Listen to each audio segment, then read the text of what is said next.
Okay, guys, we are live. So for those listening at home, welcome to the Dungeon Musings YouTube channel. My name is Kevin Madison, and I will be your friendly Pathmaster. I don't know. We gotta come up with a better name for the Game Master role for Spires of Paridar. I guess Factory Foreman? Spire Master? Yeah. How about Shop Steward? That puts us on the worker side as opposed to... Nice. Well, it actually fits more with my GMing style, I suppose. Not adversarial, collaborative. So, for those listening at home, welcome to our the newest. We're returning now to our ongoing Spires of Paridar campaign that we play with Paizo Publishing's awesome Pathfinder 2nd edition.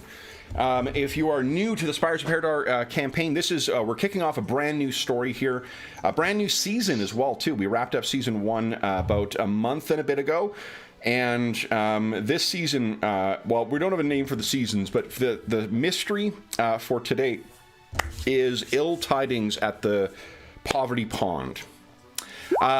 This campaign is set in a custom world that I made out of necessity over our Christmas break, and we have been continuing playing it now for about 6 months.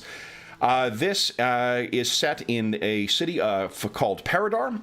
Paridar is a sprawling Coalpunk metropolis full of magic and occult conspiracy and industrial relations and steampunk advance that is advanced or created with the blood of the working class. If you are familiar with steampunk, this is the more gritty and earthier version of that. Coalpunk looks at things from the bottom of this highly technological world, not from the top. You will also find everything that you would find in Pathfinder in this game as well, too, just with a very Coalpunky veneer to it. But enough from me. Let's talk about the inhabitants, the stalwart illuminators of the Shadow Illuminations Detective Agency. I'll go the order I've got you guys on the screen here. Why don't you tell us who you are, who you're playing, and what cool thing did you get at 3rd level? First up, we've got Sean. Hey everybody, I'm playing Golag, son of Doc. I am a orc witch that is a detective, and I have a shadow familiar. And let's see, I didn't record everything I decided on, so I'm catching up here. But basically, I increased my occult skill to an expert. Oh, nice. Okay. Yep. I'm thoroughly themed right there. And then I took the uncanny acumen feat, general feat. Okay. And what does that do? That raises that. You can actually click on it, maybe. I think it should. Well, I didn't catch up with my. Oh, you didn't drag and drop? Because you got access to record properly. Oh, yeah, you can drag and drop right from the what do you call it? Right from the compendium. Drag and drop sounds fantastic. I love the idea. You know, I really should have mentioned that when you guys were all leveling up. Sorry. No. I mean, we enjoyed the typing. Huh? The typing was great. I've only been on Roll20 since like 9 years ago. I mean, I should really, come on, Sean. Seriously? Seriously, a handy reminder that Roll20 has a terrific compendium feature for Pathfinder 2nd edition where you can... But anyway, uncanny admin, your avoidance or observation is beyond the ken of most of your profession. You can either raise your perception or choose your... I went with perception, so So it's called uncanny acumen? Canny acumen. Canny it's acumen, in the core rule book. I probably said it wrong. Canny acumen core rule book on page 259. So, nice. So got that going, and then I also failed to update my spells, but I am taking animated assault. So I get it's a pretty good level, because I get into 2nd level spells now. So I did not that's key. So I get more spell slots, of course, and animated assault is pretty cool. 120 feet away, 10-foot square area attack. And sustains for a minute, which is pretty unusual. And so things in the room go flying at the foe for a minute. So with 6-second rounds, that's pretty. That sets you up for a while. Yeah. At least in a certain space. Well, that kind of poltergeist activity is very appropriate for the setting as well. Yes. And then Go ahead. I was going to say, I think that because of the way that the witch effectively has, like, your familiar, your shadow is effectively what serves as your spell book. In like a Vancian magic style way. So I think you usually get 2 spells per level, don't you? Or is it only one? Yes, and the other one is Blood Vendetta. So it's interesting. So I went all combat on this one, and so this one is it's interesting because it's a reaction attack. So when someone attacks me, if they draw blood, then I can immediately attack them back. It doesn't take an action. It's a reaction. So it's kind of cool in that way. It keeps you fresh. Then you get an action. So it's a nice. Absolutely. You can have your full attention on them. Awesome. Exactly. Okay. And next up is James. Right. So I'm Sally Dumaire, the aquatic detective virtuoso herself. She is now somewhat less, somewhat more perceptive than before. She's now got. She has what's the turn? Let me find the right word for it. Well, it is canny acumen. Holy shit. Look at this show Canny off here. acumen, anyway. So she's now an expert with her perception. Outstanding. And rolls natural 20s as well. So yeah, you've got to say that's a great upgrade, right? The one that said nat 20 every roll. You just hacked roll 20. That's your upgrade. Right. Turns out James is taking a couple levels in Coder as well too. So right. She's got incredible movement, so she now moves another 10 feet when unarmored, which she is anyway. She's got mystic strike, so her fists strike as magical weapons. Nice. And she is now expert in her athletics. Outstanding. Good stuff. Okay. Then for Basil, sorry, next up I should say is Ingolf. Yeah. I'm Ingolf. I'm playing Basil Rathbone, who is an Isoki investigator. And he learned a new trick, and that is his stealing is even more subtle now. It's very hard to notice even when he steals something from your hand. And he also learned to remember stuff better. He just really focused on getting the details in his head, and that means I'm also remembering things I don't know anything about, even if untrained. My so proficiency is also in there, even if I don't know that. Which means I get to add the level, even if untrained, to recall knowledge. Nice. Yeah, and then there was, as far as I understand, maybe Golak tasked me with finding out about this legendary whisker network, which seems to be something that there is rumors about some secret Isoki network below the city, and I really investigated and handed in a report that came to the conclusion that there is no such thing. Okay. Yeah. Now the the rumor. And last but certainly not least is Darren. Yep. I'm playing Dr. Adam Ersprung. He's a created flesh warp. He's a level 3 inventor and very much a back alley doctor. He is massively concentrated over the last level of experience in his first aid and medicine, so not surprisingly his medicine is now expert. And with regards to feats, he's got ward medic, which allows him to treat 2 patients or 2 targets at the same time when he's doing any sort of healing of wounds or treating of wounds. And he's also got assurance, which is even in the worst circumstances you can perform basic tasks. So you can choose a skill you're trained in, you can forego rolling a skill check and receive a 10 plus your proficiency bonus, so making him very proficient when having to do some healing after combat or during combat, possibly. Excellent. All right. So the one of the things we talked about last time, or maybe it was just on Discord, is the last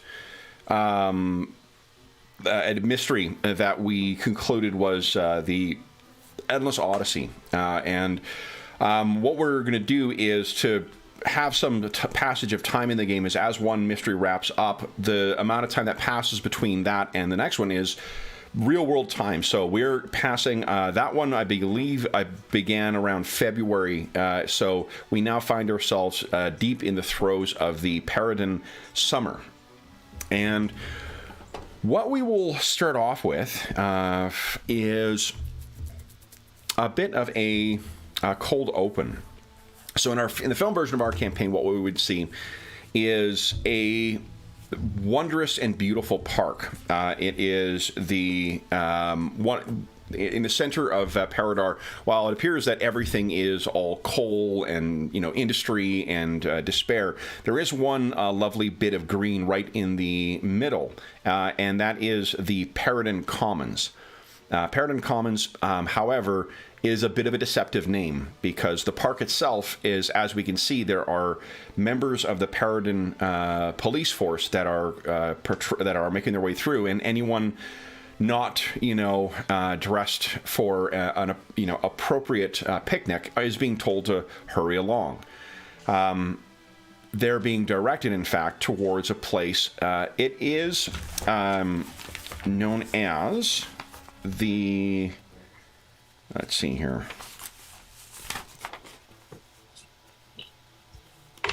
So I can't remember the name here. Give me 2 seconds. What happens when you don't transcribe your notes? I feel like there's a lesson that can be learned here, Madison.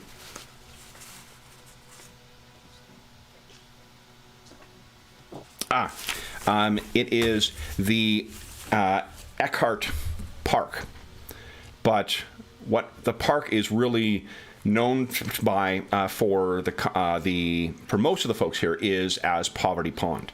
While Eckhart, the preeminent industrialist behind the Paridar, who we met in our first mystery. When he made the donation, it seems that there were clear tax implications because it does not appear that he's ever paid for maintenance. There are people who still upkeep the place. The members of the lower class or whatnot who want to stay in the park. There's a community association that takes care of it, but it is largely a rather than having like the wide open like cricket fields and picnicking spots. And really wonderfully cultivated or grounds kept areas that the more affluent will explore in the Paridar Commons.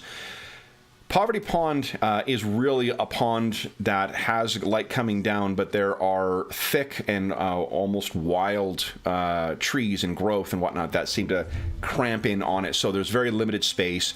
It's usually quite busy, and as the sun makes its way across the sky, people sort of change where they're sitting because there seems to always be bits of shadow that are kind of grasping towards where the pond is. And where we see is our opening scene is with a.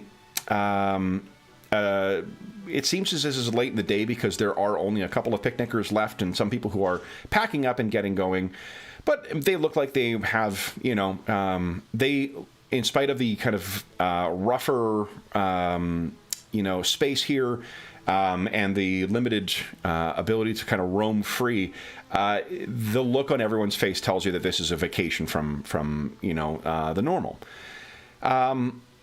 As the last family kind of picks up, we can see that there is a working class family of a dwarf, and it looks like maybe a half elf or probably a half elf, just because of the more filled in features that the woman has.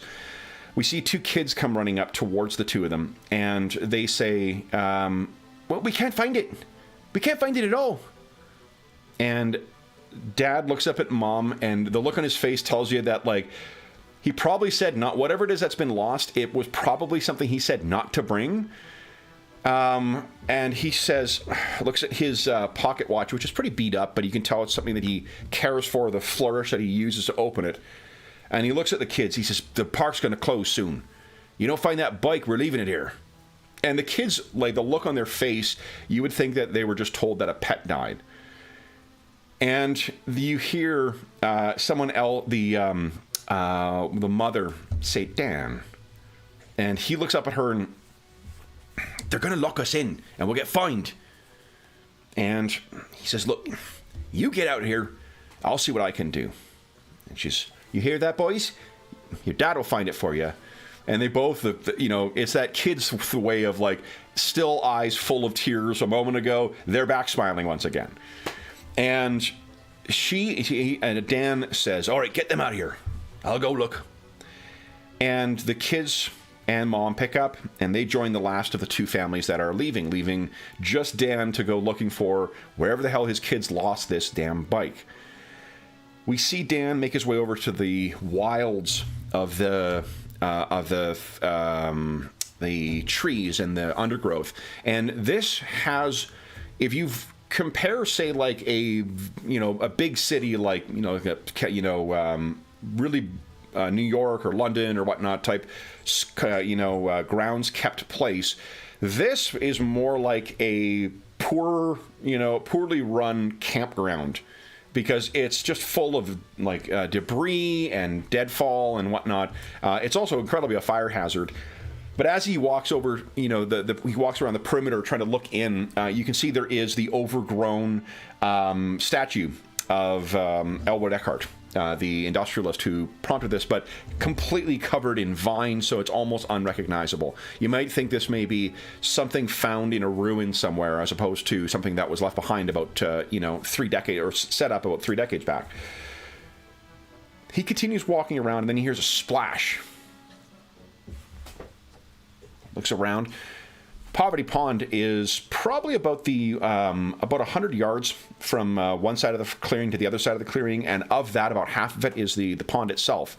There are sometimes people who would make use of makeshift rafts and stuff like that go in, but you don't have the lovely rowboats or things like that, or paddle boats that you see in the the more affluent parts of Paridar Common. There's no one in here. Dan goes back to searching, and we cut to outside of Poverty Pond. We see the big iron gates, likewise with the Elwood Memorial, or the Elwood. I can't remember what I called it already. The Eckhart Green. And what we see is that Dan's wife and his kids are fighting with the officers who are locking up the place for the evening. And he says, I'm sorry, Mom, you got to go along. It's one of the Bobbies from the Paridar Detective Agency. I recognize that Bobbies comes from Robert Peel. There's no Paridar equivalent of Robert Peel, but I like saying Bobbies. So I'm going to keep saying it. The look of despair on her face, you see there's she isn't the type of woman to take this type of thing going down. There's a moment where you can see she's looking about whether she can get over to the fence, and it seems that this officer is not the first time he's seen something like that, and he raises his nightstick, kind of pokes her in the chest very gently. No, ma'am, move along. If he's in there, no harm will come to him. We'll see about him tomorrow. And the two kids are like, but my bike! And he says, oh, your bike, if your dad's in there, your bike will be in there tomorrow. Go along then. And Dan's wife obviously comes from a class that knows better than to argue with the Bobbies. So she collects her two kids, takes their hands, and reassures them that Dad will be just fine. We cut to the exterior of the Paridar Detective Agency. Let me bring you over here. Or, I'm sorry, not the Paridar Detective Agency, this Shadow Illuminations.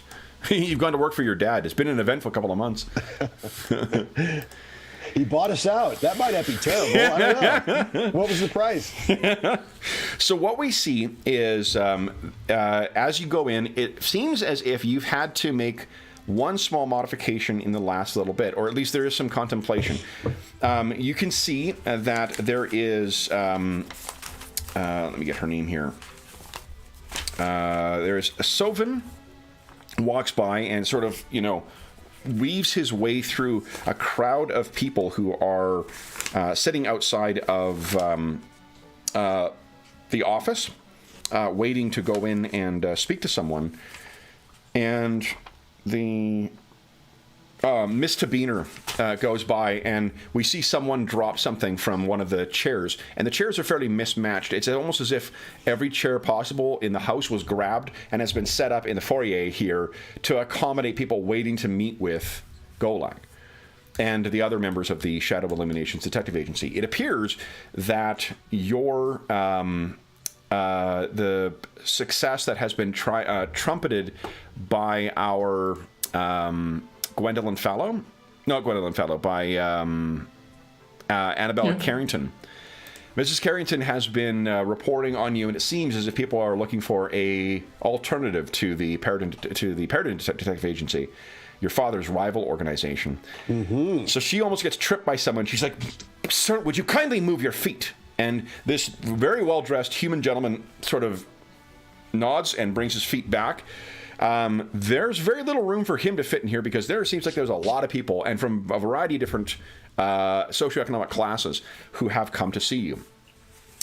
The door opens, and we see Golag bidding farewell to someone who was coming to meet with him.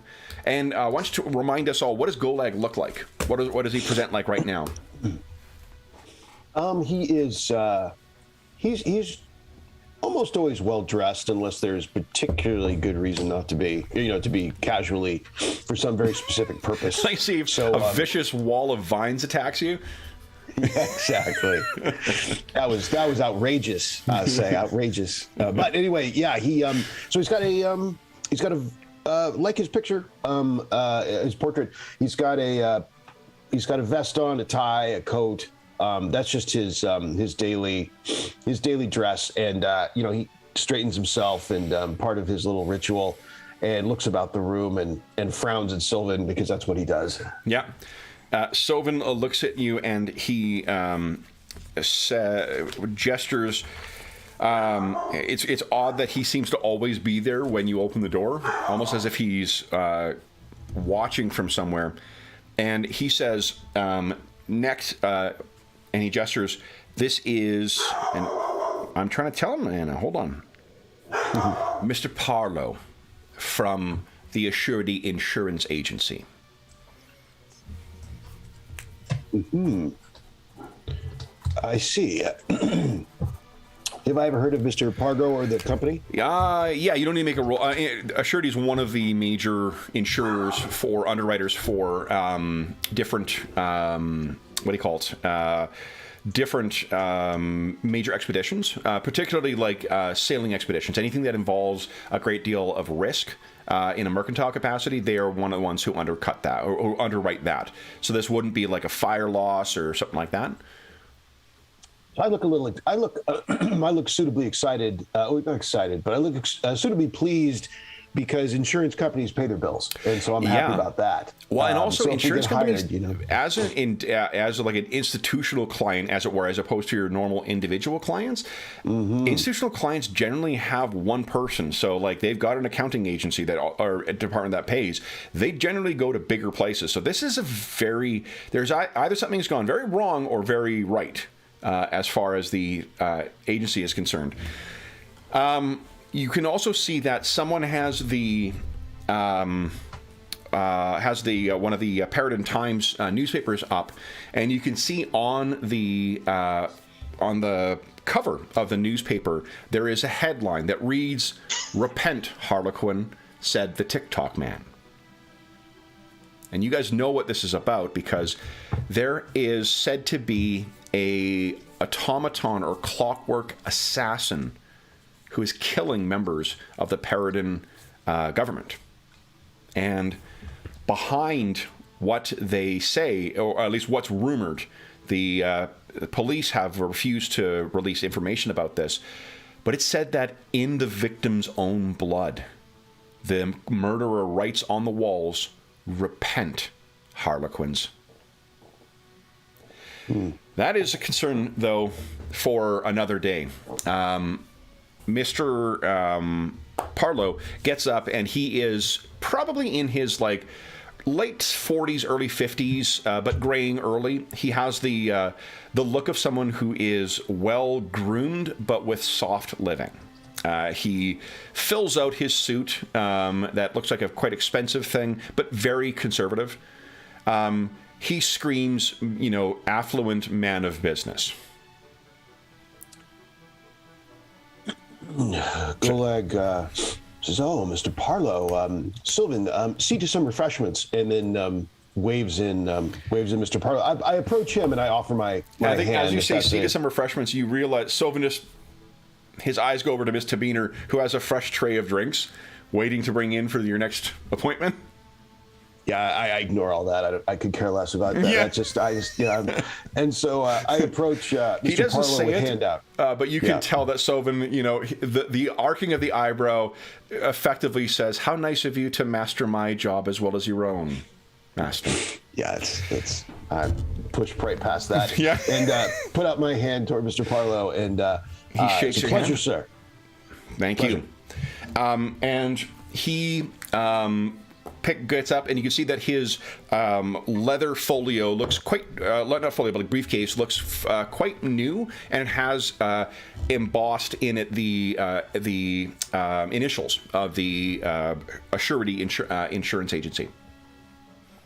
So he walks in. Now, who else would be in these? This is sort of your like new client day meetings where you guys meet with new clients and decide what things what jobs you wish to take. Who else would be in attendance here? I think Sally, we've said, it has been living in here anyway, so she probably would be here. Basil, I'm assuming because you're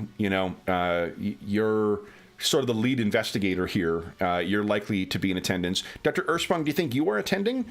Or do you only come as needed? I wouldn't have thought so. Yeah, I'm on call, basically. Okay. I don't think you'd be there. You have your own bathtub, exactly. So what, some people leave toothbrushes, you leave a bathtub. So. Yeah. So as he walks in, you can see Sally Demare and Basil. So what do we see? What's our first impression, or at least Mr. Parlow's first impression of Basil and Sally as they walk into your office space? I'm assuming that all of the damage done by the various shadow things that have attacked you over the last little while has all been repaired. I mean, especially this room, if we're going to see clients, there might be something still getting worked on, over in another area, but not here. Yeah. I can tell you it's quite warm in here, too. With the amount of people that are coming in, it's early summer, but the heat seems to be coming early this year.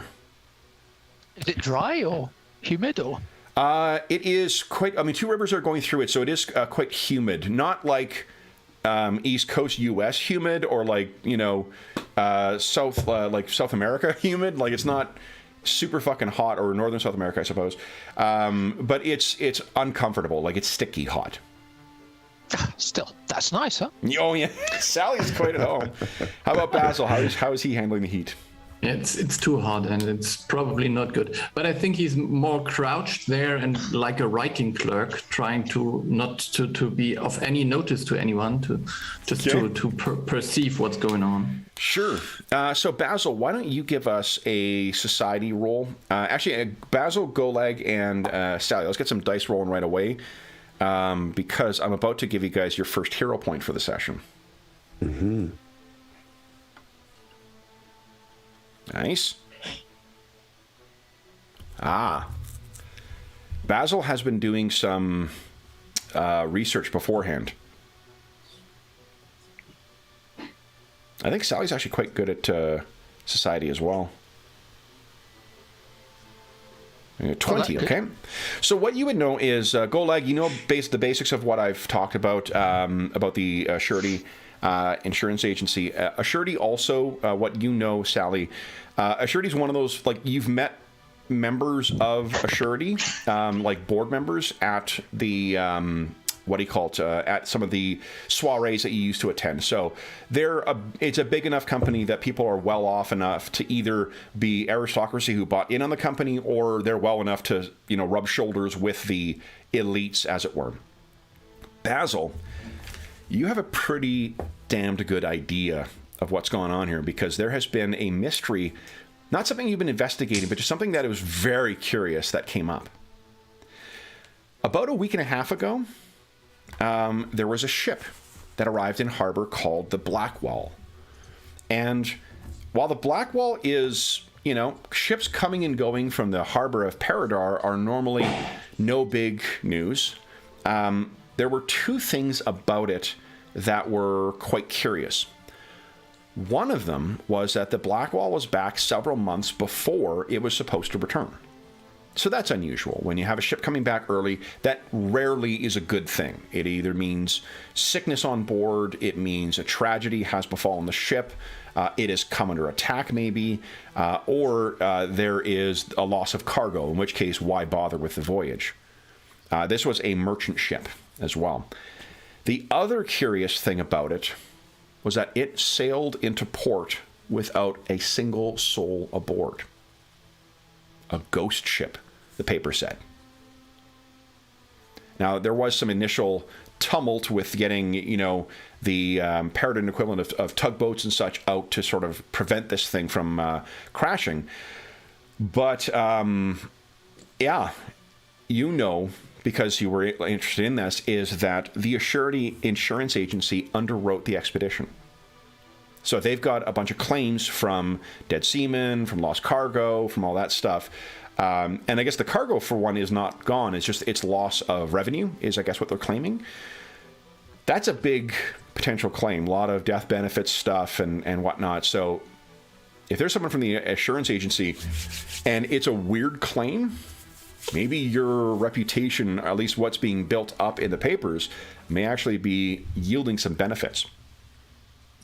And he was announced before, so we knew he was coming? You knew? No, you did not know he was coming. This is sort of open call days. It's the only way to manage the amount of people who are showing up. You guys have like one day a month. You meet with new clients. You choose which ones you take, and then the others can, find someone else to help. But you did hear that, and you've been keeping abreast of all the weird, stuff going on in your search for the Whisker Network. So this, a ghost ship sailing into town would be of particular interest. And I suppose it may be something you might want to bring to Sally's attention as well. Yeah. So I would maybe write a short note on paper and just push it over to Sally and just gesture she could hand it over to Golag then, which just summarizes that there was this ship with no crew, and he's from the insurance agency. So Golag, you see with your, your familiarity with the practices of your allies, you see a familiar kind of, tweaking of Basil's nose and a sort of, fluttering of his whiskers as something is surreptitiously passed to Ms. Dumer. The old whisker signal. Yep. It's even better than winking. Nice. So he... everyone gets a hero point, too. We're half an hour in. Mm-hmm. You can see that Sally has something for you. So I assume what your standard protocol has been worked out. You guys tell me if this is wrong. If Basil knows something or if Sally knows something, they'll pass it to you. So as you walk over and like surreptitiously collect the note and, do your like good host thing to give you time to read it, it will allow you time. You please sit down and grab a drink over by the bar if you'd like, so that you are fully appraised with the information that they may have for you as well. And probably use maybe Sylvan and what was the Mr. Tabina? Yes, Tabiner, right? Mr. Tabiner? Yeah. Mr. Tabiner's entrance, and the drinks thing, that's an easy one. Let them do their job while I take a glance. Yeah. So you are fully appraised in a like jot note format of what's going on here. So Mr. Mr. Parlow, good to make your acquaintance, sir. What can we do for you today? And you, Mr. Golag, I have heard good things about you, and our company has a stellar reputation working with your father, or a stellar experience working with your father, and from what I read in the papers, that matter with the seance fellow, most impressive. We have, and when I say we, I speak for a surety. We have a bit of a mystery ourselves, and given that you so aptly saw through, and your colleagues saw so aptly through the deception wrought by that Thorngrove fellow, I'm hoping that that same unusual insight will provide us assistance. And with great flourish, he opens up his briefcase, and having only met the man, it's difficult to say that you know a lot about him, but what you can tell is that this guy loves opening the briefcase and taking papers out, because the amount of flourish he puts into it would, stagger a stage performer. The briefcase is opened. He pulls out this paper and places down a very neatly folded copy of the Paridar Times, and the covers, the paper is folded in such a way so as to accentuate the cover. And the lead story is, again, from about 10 days ago, Ghost Ship Comes Home. Mm-hmm. He says, "Are you familiar?" Just discussing this, sir. Interesting. His eyebrow very slowly arcs up. Indeed. So you're familiar that the Black Wall has returned with none of its crew or captain. Once the difficulty became known, the Black Wall is owned by a mercantile concern, not an independent vessel, and as such they are pushing forward with a number of claims. But before we recognize these claims, we need assurance for what has happened. We do not have reason to suspect that the vessel was abandoned or some other untoward measure occurred. But it is curious. Our investigators thus far, those working for our company, have found no trace of any bloodshed, no conflict, nothing in the log, nothing to suggest what happened to these people. Most curious. Indeed. What was the destination of the ship supposed to be? Far afield. The vessel was not to return for another 3 months. It had left roughly 3 months past. It should have been returning near the end of summer. Now it is back, and judging from the contents of the hold, does not appear as if it ever reached its destination. I can tell you there is no physical damage to the vessel, nor is there any sign that anything ill-omened overtook them. We have consulted with diviners and oracles. Neither can offer insight into what befell the crew. This could be an act of the heavenly host. If it is, well then you can see there is a second thing this guy loves even more than delivering documents, and that is denying claims on technicalities. There is, of course, the force majeure clause. Now, if we were to find that either there was no reason for this disappearance, truly an act of the heavenly host, or if we can determine that they have abandoned the ship for some nefarious and large-scale death benefits claim. The captain in particular, a most generous pay, a most generous insurance policy. And he looks over at you, Sally. I expect you are familiar with such claims, madam. What we wish is for you to use your special insight and to guess or to find what happened. If you cannot determine what happened, then that is fine. If you can determine what happened, be it an act of the divine or simple subterfuge, then, Mr. Golag, I believe we can consider an ongoing relationship for someone of such exceptional insight. Mm-hmm. And with a gesture, you find the third thing he likes doing, very best in the world, and that is delivering his business card down on the table. I study it with the attention it deserves. Yep.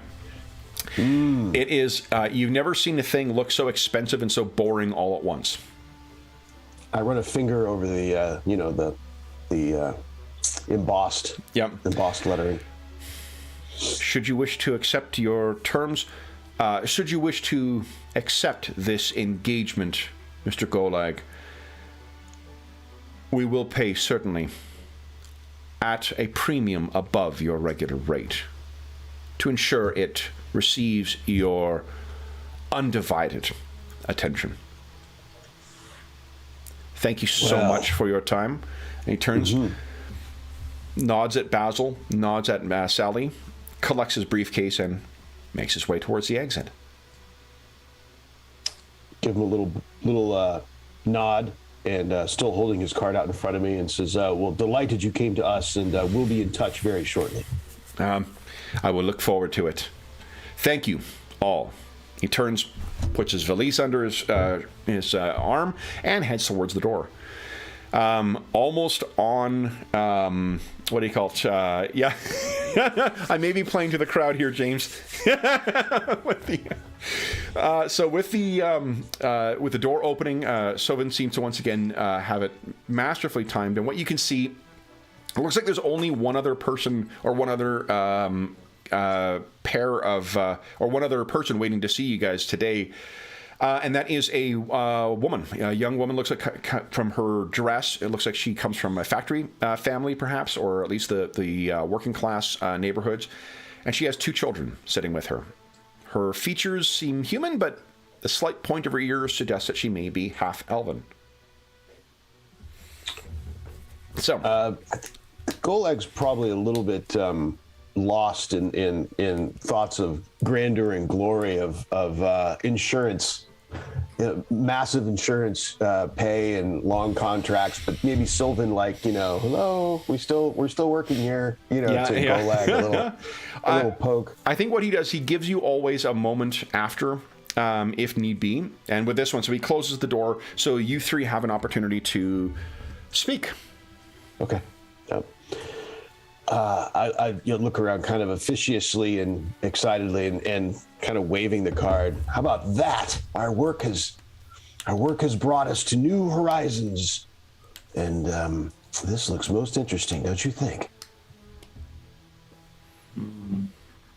Oh, Golag, what I always love about you is whereas I have my aquatic background, you have that earthiness of loving Luca. Yes, it's what keeps the bathtubs full there, my friend, Ms. Demore.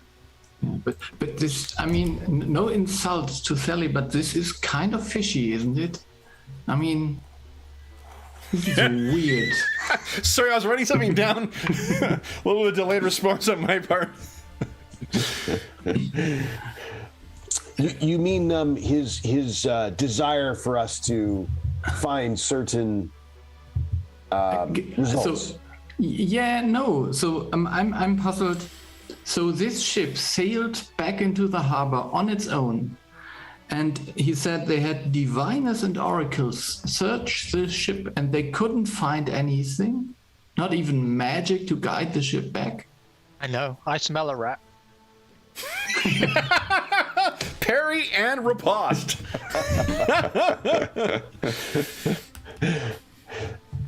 I think Golag would notice and waits if there's going to be any more counter thrusts and counter attacks as not yet. So he's interesting. Well, that could be an initial lead, I suppose. We're thinking that that something is shadowy on the insurance side. He's trying to get in on the pun action. Might be. Yeah. This is why they never let Golag play.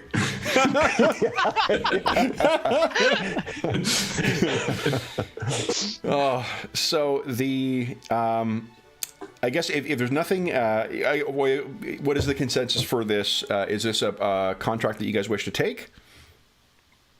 I'm a little bit puzzled about this this exclusivity deal. Yeah. We can't work on anything else. I shouldn't say we should do that. How long will they keep us working until we find out that we can't find out anything? Yeah, there's also this actually bears something in mind. I think. Let's hear. Anyone with underworld lore, I think can make, and Paridar lore. Sally, you can make this check as well.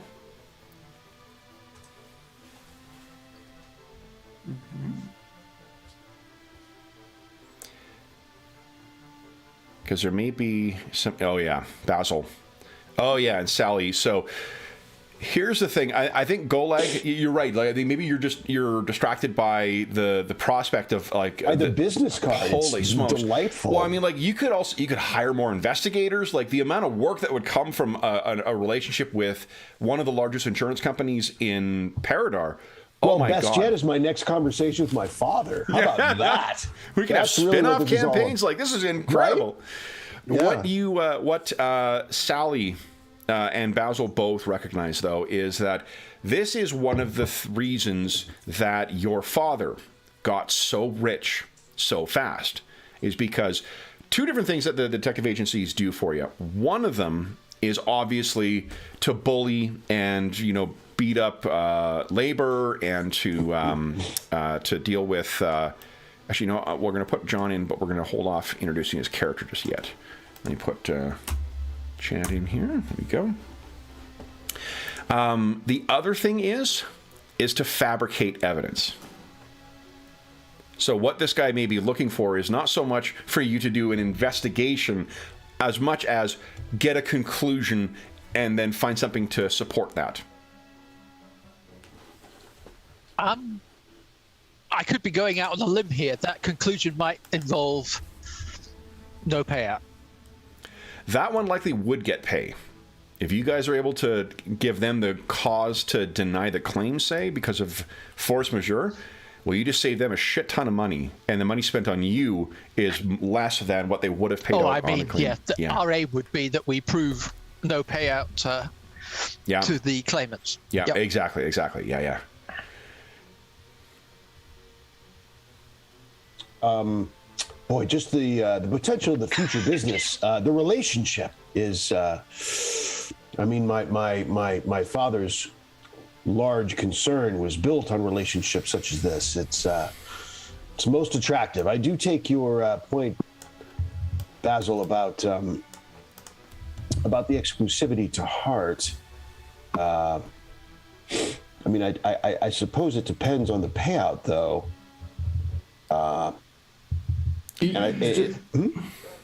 Just know that these companies tend to put in fine print that will haunt us and not them. Mm-hmm.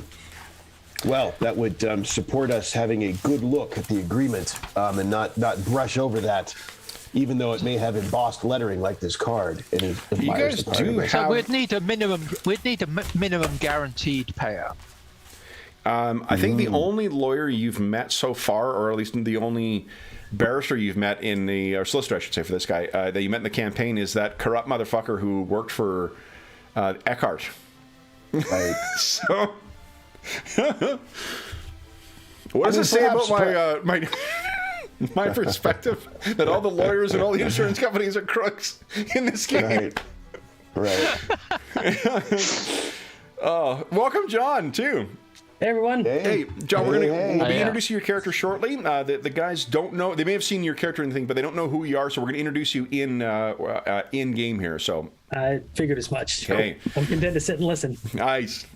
So the anything else you guys wish to say or talk about this proposed contract? Maybe you need some time to chew it over and consider.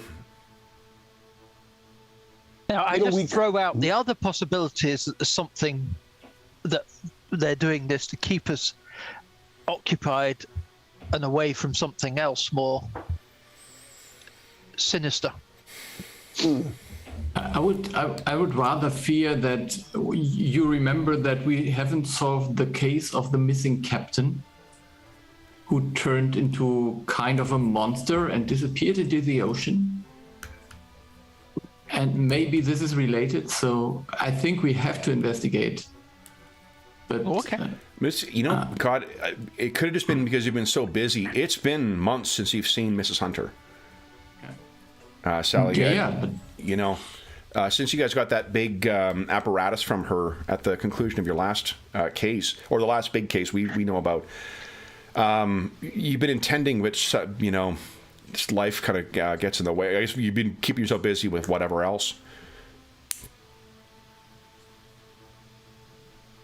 So anything else to discuss about the... Go ahead, John. I mean, we also could possibly give ourselves a little bit of an out that we have to finish, as we take up their case, we have to finish up with cases that we've already agreed to, but agree to not taking any new ones. We could possibly give ourselves a little fine print of our own, if you will. very clever. Yeah, that's why you are head of the agency. And, waves the card around a little bit more. Well, you guys don't have one yet. One of the things your father always relies on, of course, is a solicitor to help look over these things. You do know one incredibly corrupt and powerful lawyer, but that's not the only one who works in town. Perhaps if you ask around, you may be able to find someone who is more to your more aligned with your philosophy. Someone, in a city steeped in tradition that is trying to make a go of it, bucking tradition. Oh, come on, the lawyer. Come on. I mean, this is a fantasy game, but we've got to keep it slightly under control. That may be someone who could assist you with that. You're not wrong that, the... what do you call it? The contractimancy that is used to set up the arrangements with these companies are very dense, and I don't think any of our heroes have any legal training. So availing yourself of someone with that may be able to actually assist you.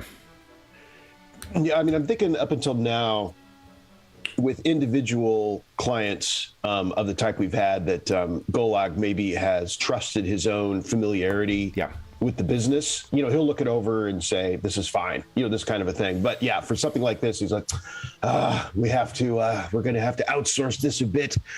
I'm familiar with this.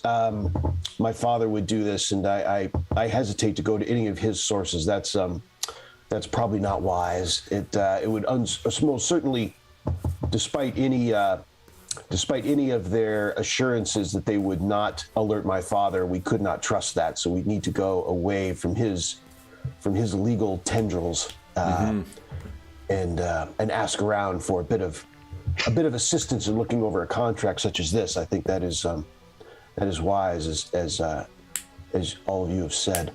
Okay. But I think it's a good contract, though, and I think that I think we should pursue it, don't you? We can't possibly just turn it down.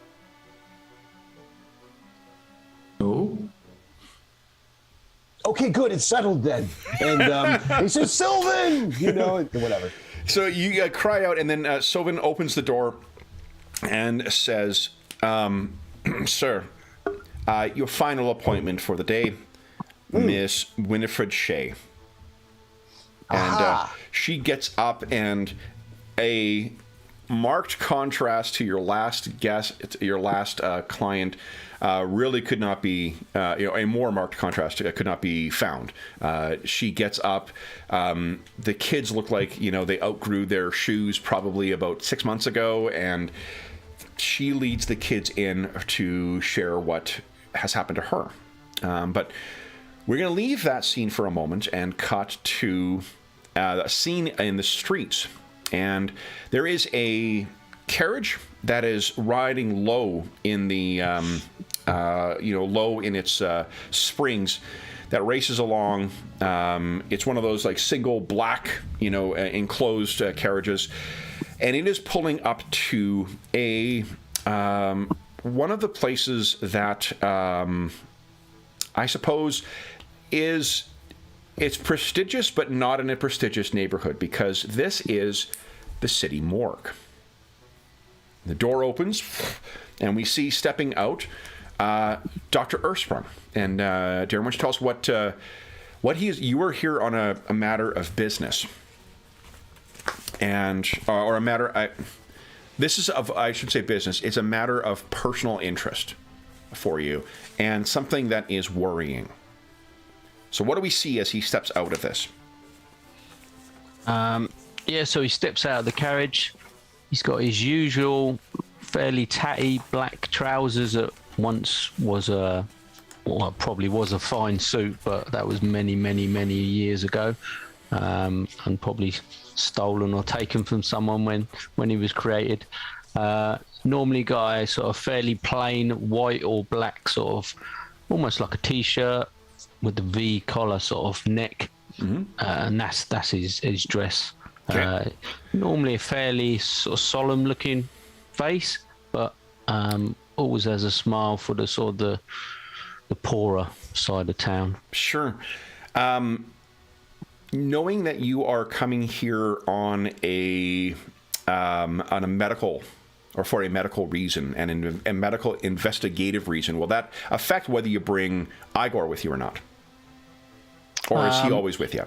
He will always bring him just purely because he's got his medical tools with him. Yeah. So Dr. Ersprung steps out, and the carriage kind of shifts a bit, and then this big brass automaton steps out, and the carriage goes back up to its normal level. The cabbie clearly seems to not be willing to make an issue of it, given the giant patchwork man who stepped out, and his.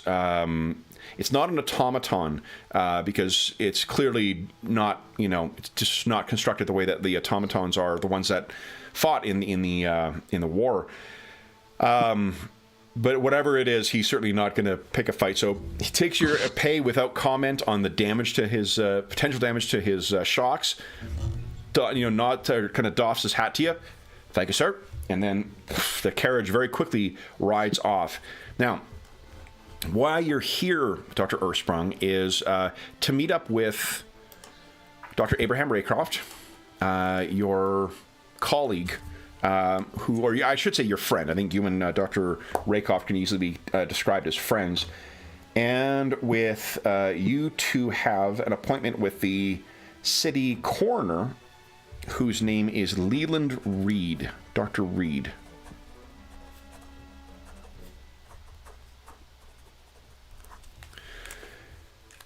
You step out and make your way in. We see you sort of making your way, I think maybe in the foyer. You see Dr. Raycroft is there, and he has a look of concern on his face. He looks over and says, Adam, thank you so much for coming. I'm terribly sorry to have more bad news, but we found another one. And you know precisely what he's talking about, and it is deeply upsetting. Would you like to see it? Of course, we must. Okay.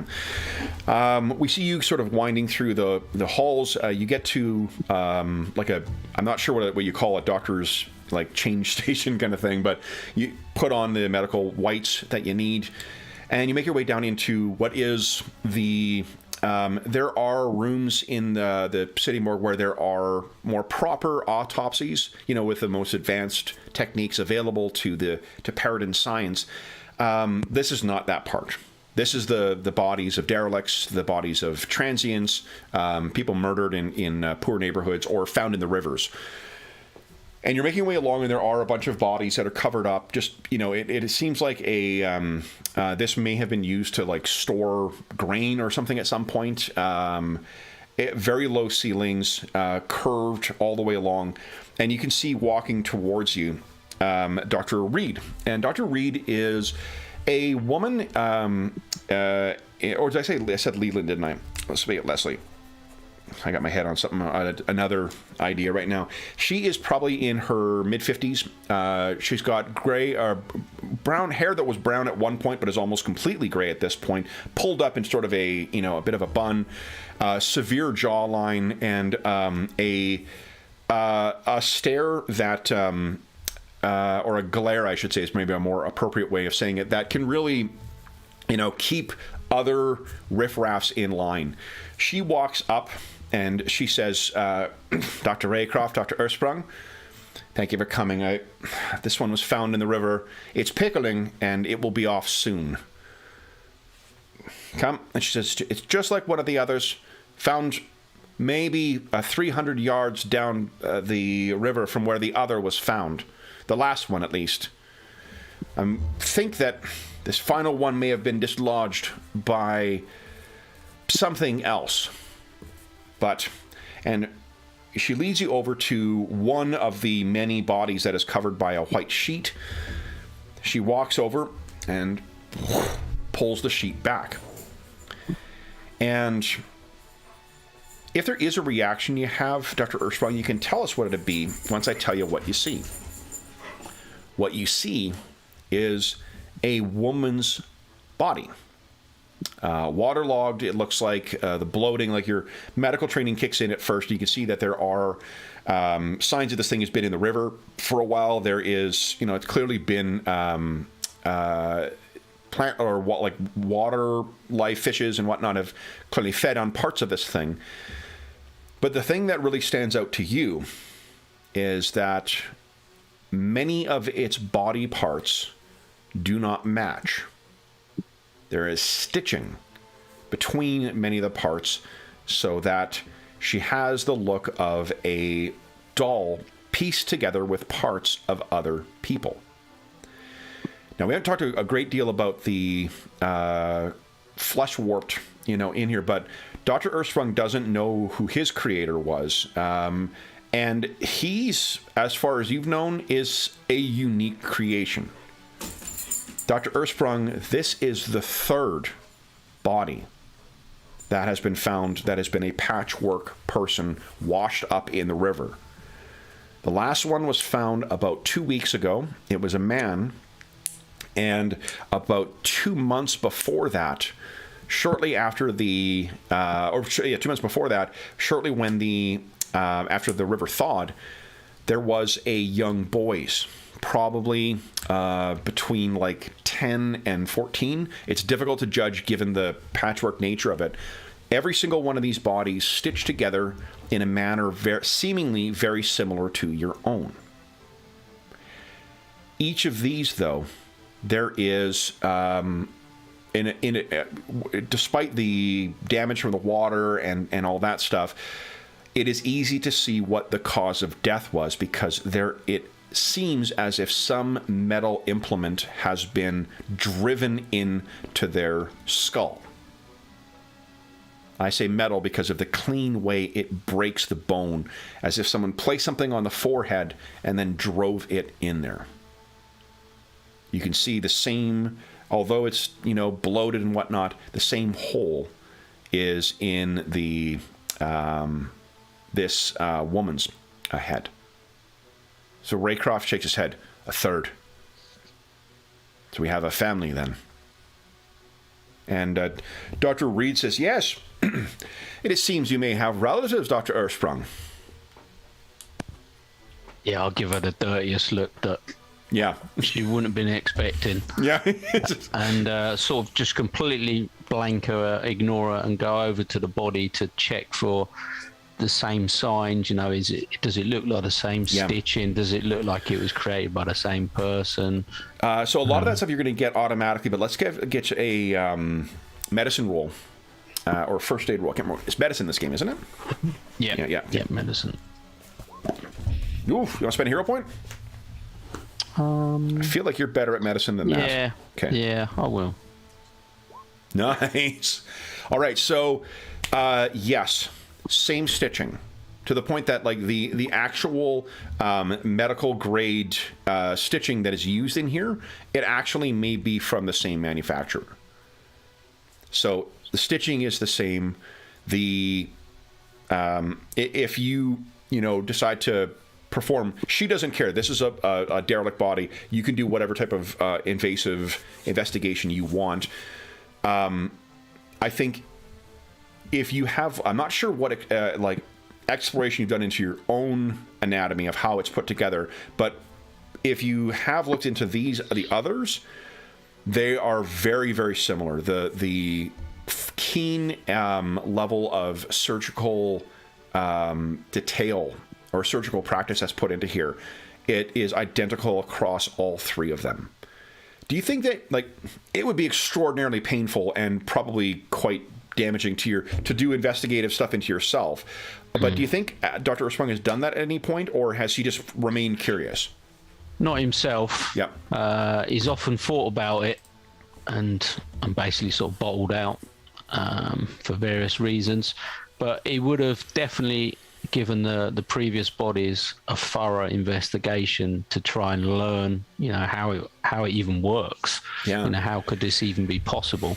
So this is even more curious. It seems as if this body, like, same thing. You can only imagine what genius work has gone into giving yourself a second life. So what I think, and you tell me if I've got this wrong, Dr. Raycroft would have offered with the first one to have them preserved, effectively like a Bacta tank but full of formaldehyde. Mm-hmm. He said he comes in and he, respecting how upsetting this is, he says, Adam, shall I preserve this one? Shall I make arrangements? Yeah, I'll turn to him, and this would probably be the first time he'll see like a single sort of tear in his eye, and Adam wouldn't have even thought that was a thing that he could do. So he's quite shocked by it and sort of overwhelmed. But he just sort of nods his head solemnly.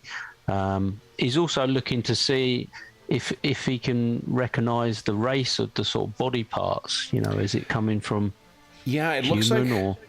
if you're with a roll that good, it's been somehow stitched together with other. One of the curious things about the child was that one of the arms seemed, you would guess, I mean, there's no like genetic testing or anything like that here, but you would guess it's a hand that came from a fully grown halfling, not from a child.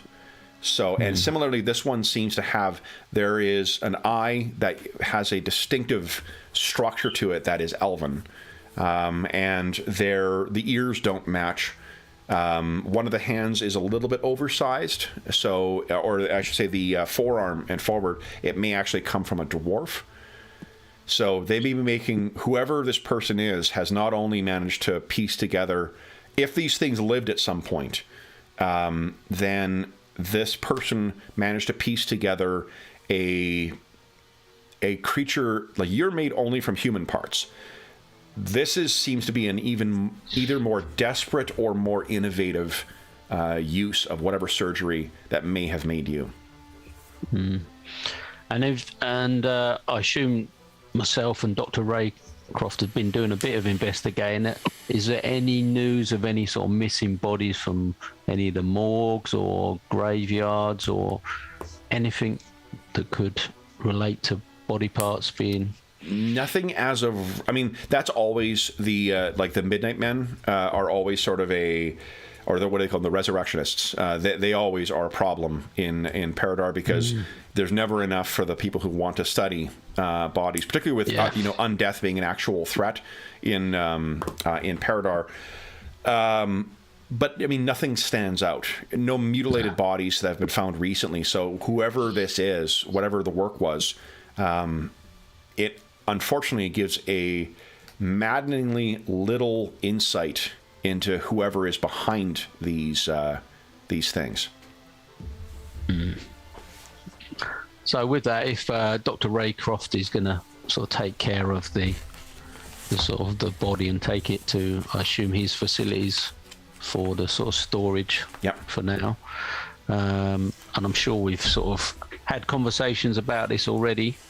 I may take it to the rest of the group to discuss further. Sure. Now that a third has obviously hit the table, as it were. Do you wish to? Where do you think the Dr. Raycroft could have the? He's got more space at his either in his laboratory with the university or with at his estate, or would you like it in your setup in your facility? I just don't think I've got the space, to be honest. It's already overflowing with all sorts of.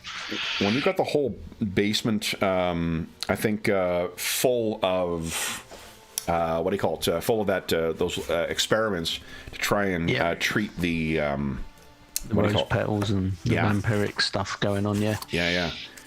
Okay, so then, unsurprisingly, you are very hurriedly making your way through the halls to get back to what do you call it? To the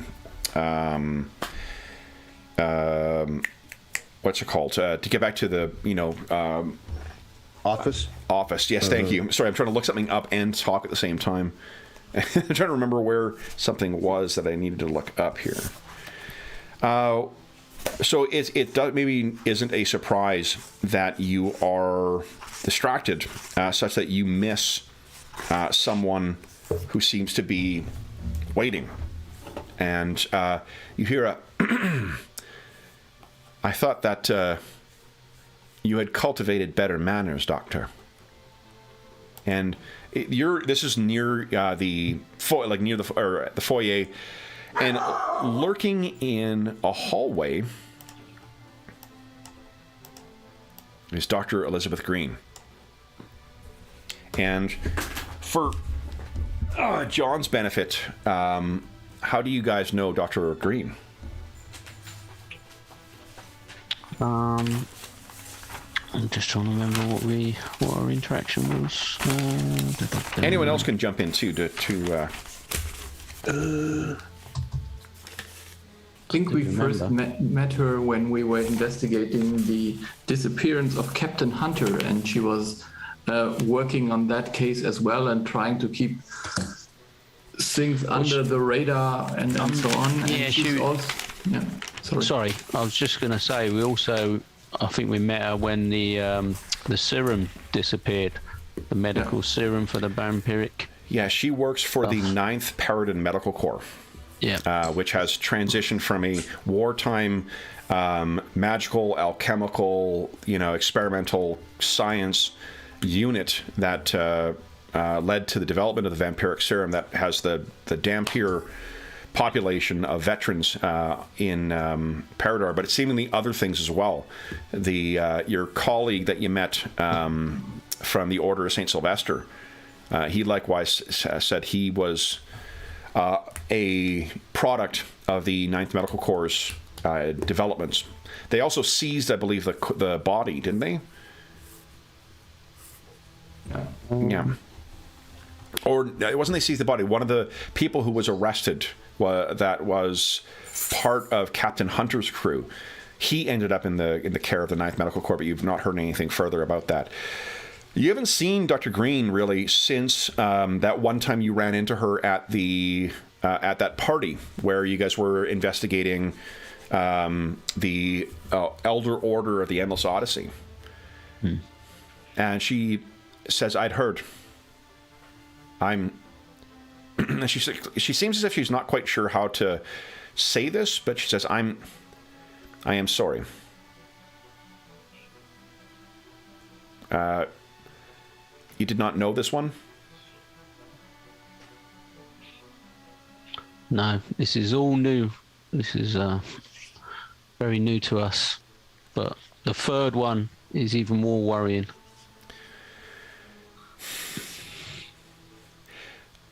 I have no information about those individuals, but I have other information that, in the interest of you sharing what you learn of your patchwork family,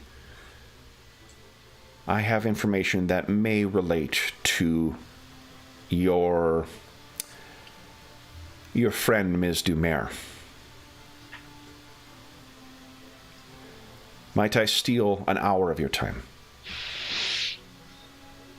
Yeah, a nod, and I agree. So she leads you through the morgue, and you're led up to what seems to be closer to the higher class, richer, portions of the place. The place where like the well-to-dos would not feel that they were grubbing themselves up by walking through it. You go past that, and then you go into an area where you can see there are two soldiers who are standing outside of the this room, and it is one of the many autopsy rooms. And like there are like nice sun, dappled rooms that are used for the affluent to identify their deceased, as opposed to the go in the crypt of bodies like yours is. But she leads you in, and she walks up. The two guards look at her, and they don't seem to, like, she doesn't even have to, like, nod or show anything. They seem to know precisely who she is. She leads you into this fairly cavernous room with big, wide windows, but there's something unusual about the light that's coming through them. And why don't you give us a crafting check? Amazing. You've heard about this. This is effectively like one-way glass. It'll let things through, but no one trying to spy in will ever be able to see what is happening in here. So you take a quick glance at that, and there is a body. And unlike the bodies that are just laid out like, like carcasses, animal carcasses in the basement, this one is placed almost on a scientific altar. Stainless steel, table or bed where they place the cadaver. This one is covered by another white blanket, but this one is not soiled the way that the one downstairs was. She walks over and she says, when we first met, or at least I met your colleagues, I feel that we may have had a unfortunate first impression. I do not intend to make enemies at any time, nor do I feel there is any reason for us to be. So, allow me, and she steps over, and knowing that it's like one colleague to another colleague, she doesn't she pulls back the cadaver as if it's something you both have seen hundreds of times before. This is the body of a human man, probably about maybe early 30s. From the calluses on the hands, you can tell that there are it's a working class person, not very tall. So if you were to guess, maybe a sailor, and the body seems to have been in salt water for quite some time. But there's also some very curious wounds at the top where there are puncture marks around the skull. Why don't you give us a medicine check? Nice. So if you go over, in comparison to that puncture wound you saw on the other cadaver, the patchwork woman, these aren't made by a metallic thing. It's something almost like something pushed its way in. because there isn't the clean break on the skull. You look down and visualizing what's on there, it's almost like something was grabbing the head and went inside. And she says, allow me to introduce you. This is Clem Gilbert. We know this because when he washed up, when his body was found in the harbor, he still had his papers on him. Gilbert was a crewman on the Blackwall. Are you familiar with the Blackwall? I briefly heard something about it a couple of days back. A ghost ship, they're calling it. It appears that shortly after this ghost ship arrived, one of its crew members came back. And she says, there is one other... Well, first, Doctor, tell me, what do you make of the injuries to the skull? Obviously, I'll take a quick look. Do I think it's potentially some sort of creature that's maybe broken in? It looks like, yeah, definitely. Because they're not, they're slightly different sizes.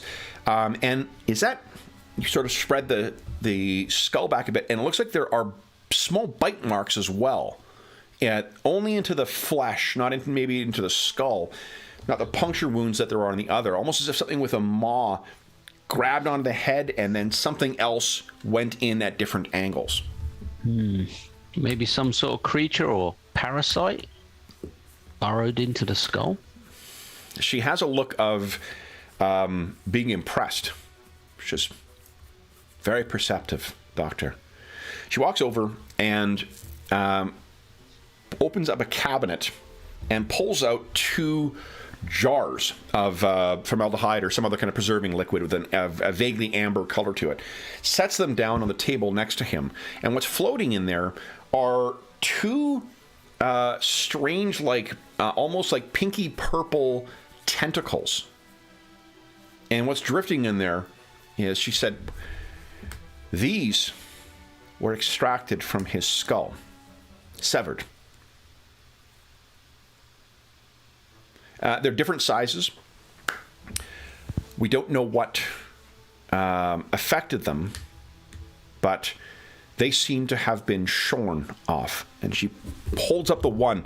You see it seems not cut, but ripped forth.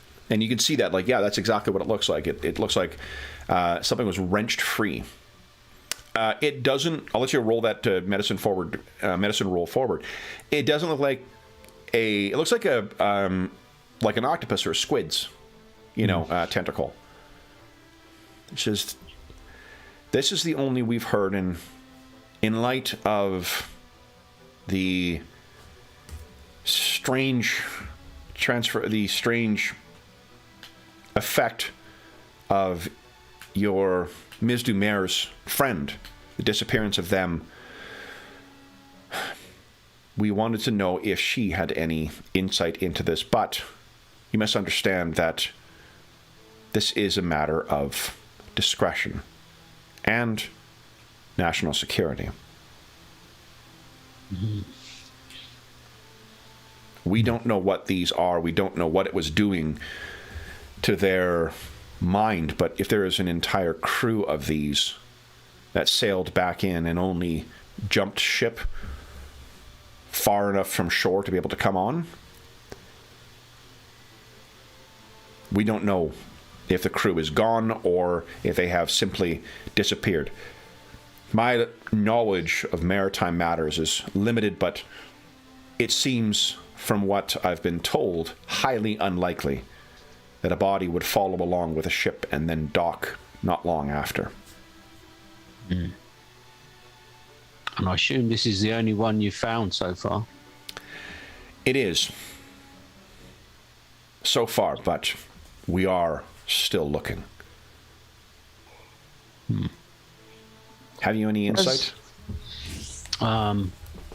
It's I assume it's not something I've come across. It's nothing I've seen before. If you might, this is not the first favor I'll be asking of you, and I apologize, but I have a second to ask as well, unrelated to this, but this I hope will prove more. The company you keep seems eclectic, and I think I may have someone who you can help, who you may help them and they may help you, because we are at a loss as to where else to send him. Well, I will help if I can. Then, if you could bring this matter to Ms. Dumer discreetly, and if she would like to discuss this matter, I will be open to such a meeting. But this, now forgive the circumstances for this, but I knew you were coming, and frankly, this one may prove less dire. And she starts leading you over towards one of the adjoining offices, and she says, you may actually find something of a kindred spirit in this fellow. And she opens the door, and John, why don't you tell us what he sees sitting on a chair and reading the Paridar Times? Well, the Paridar Times is a big newspaper, and it just seems to be floating there with some kind of canvas-like grip on the edges, and big motions just turn the pages, and there's the sound of parchment running across coarse fabric, and with the sound of the door opening, it kind of half folds down, and then what looks to be a puppet or a canvas doll is sitting there with big button eyes that kind of sheen slightly in the place where somebody would blink, and it barely comes up to somebody's knee in height, but it's got coarse fabric as though it was a wheat bag, and it tilts its head to the side and looks up at the stitches all across him, and then its hand reaches out and travels down the stitches across its face. It didn't say anything. Dr. Green says, Dr. Ersprung, allow me to introduce you to, well, we call him Stitches. And what she proceeds to explain is that he was found by a child and kind of kept as a doll for a little bit until discovered by his parents. His parents, when they did discover it, thought first to call the Church of the Heavenly Host. The Church of the Heavenly Host has recognized that automatons have souls, but given the existence of demons as a real thing, there was a concern that if the church was contacted, they would think that Stitches was some kind of diabolical thing. So once word got to, thankfully they called the Paridar police force first, which very quickly got word to the 9th Medical Corps. They can't make heads or tails of what this thing actually is. It has no memory, but it seems to it has no memory of who it was or what created it, but it does have a remarkable knowledge of other aspects of current events, and it seems to be touched with a spark of the divine.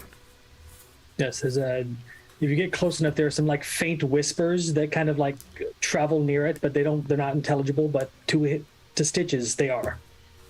Okay. What does Stitches' voice sound like? Well, he'll bounce up on the seat and kind of do a little half bow that he learned from the child, and it kind of sounds like an echo kind of through some fabric, and there no parts of him move to speak, but he says, "Greetings, I am Stitches. The doctor has told me somewhat of you. But So I think Dr. Green kind of looks at you and gives you a look of like they don't know what to make of this, but they seem to be wanting you to take Stitches into your care. And what she explains is if you can uncover what's behind Stitches, if they're, the comical situation aside, if someone has developed a way of like putting souls into dolls like this, that is very, very, very dangerous, and certainly not something that Stitches, whatever he was before, is a very damaged being right now. He is a magical living doll. And one of the things he would have told them is he does have memories of being humanoid and having flesh before, but he doesn't remember exactly how, because things weren't as big as they were to him before. Yeah. But whether that was from a soul brushing near him or who he used to be, he has no idea. Yeah, so with that then, it'll see him as, in a similar situation as himself. He doesn't really know where he's come from or how he's become like this. And what was he, about a 2 foot, did you say, or 1.6? He comes up to somebody's knees. Yeah. Okay. I'll just sort of, almost like he's a fragile sort of little doll, I'll sort of put my hands down and sort of gently pick him up and give him to Igor, and I'll say, be very gentle. Is Igor like run off coal? Yeah, he's like a steampunk sort of. Stitches will kind of shy away from him, because if he's warm, Stitches can catch fire very easily. So he's like, but when I say, is he flammable? When I say take care of him or be gentle with him, he'll hold him out at sort of arm's length, away from him. And I say, so Dr. Green, I assume Stitches is coming with me. She nods and says, there, if you do not, then, well, Enough said. Yeah. You can guess what's happened behind the with the 9th Medical Corps.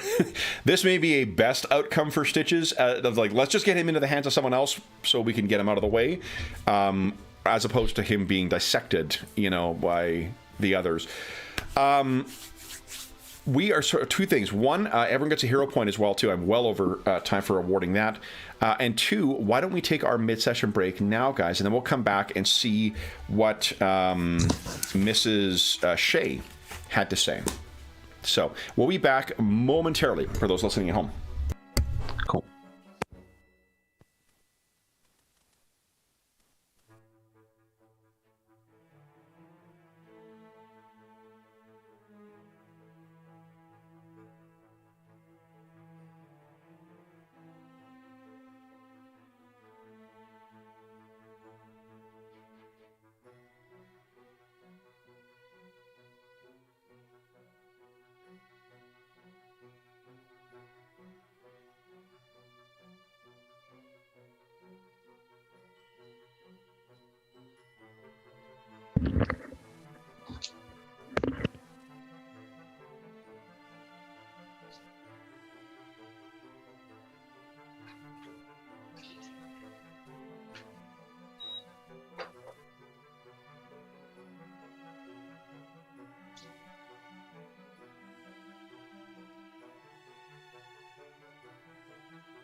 All right. Really enjoyed listening in there. Nice. Yeah, so I had an idea when I was going to get you in, but Oh, that's cool. I was like, what is going on? This sounds amazing. that's great. It's always doings transpiring in Paridar, that's for sure. No, the green bar is the hero points, right? Yeah, green bar is your hero points. Blue bar we use for, like, if you got focus points or something like that. Okay. And then the red bar is just your hit points. Perfect. Okay. Oh, yeah, right. You're an oracle, right? Do oracles have focus points? They do, yeah. Most of their focus points are linked to their curse. The more they use it, the more the curse activates. Okay, got it. But he's got one that he got from a dedication that lets him heal, and that doesn't hit his curse at all. Okay. All right. So I think what we'll do then, guys, is with Dr. Earthsprung, unless there is anything else that Dr. Earthsprung wants to talk to Dr. Green about, we can cut back to this meeting with Mrs. Shea. The only thing I was going to ask very quickly, does Igor have any sort of way of, like, taking a photo or any sort of... is that sort of technology available? There is actually a device in Guns and Gears. Let's check the price so I of haven't it. got it yet. Okay. Yeah, let me see here. Well, you've got everything is in the compendium as well. Let me see here. Because I know there is. I'm just curious of the cost of it. That's the only question I have. Okay, where are you? They do organize stuff in a very unusual way in here, so it's hard to find one specific thing when I'm looking for it. Here you go, gadgets. When you picked Stitches up, he felt kind of lumpy, like he had stuff inside of him that was unusual. Like body parts or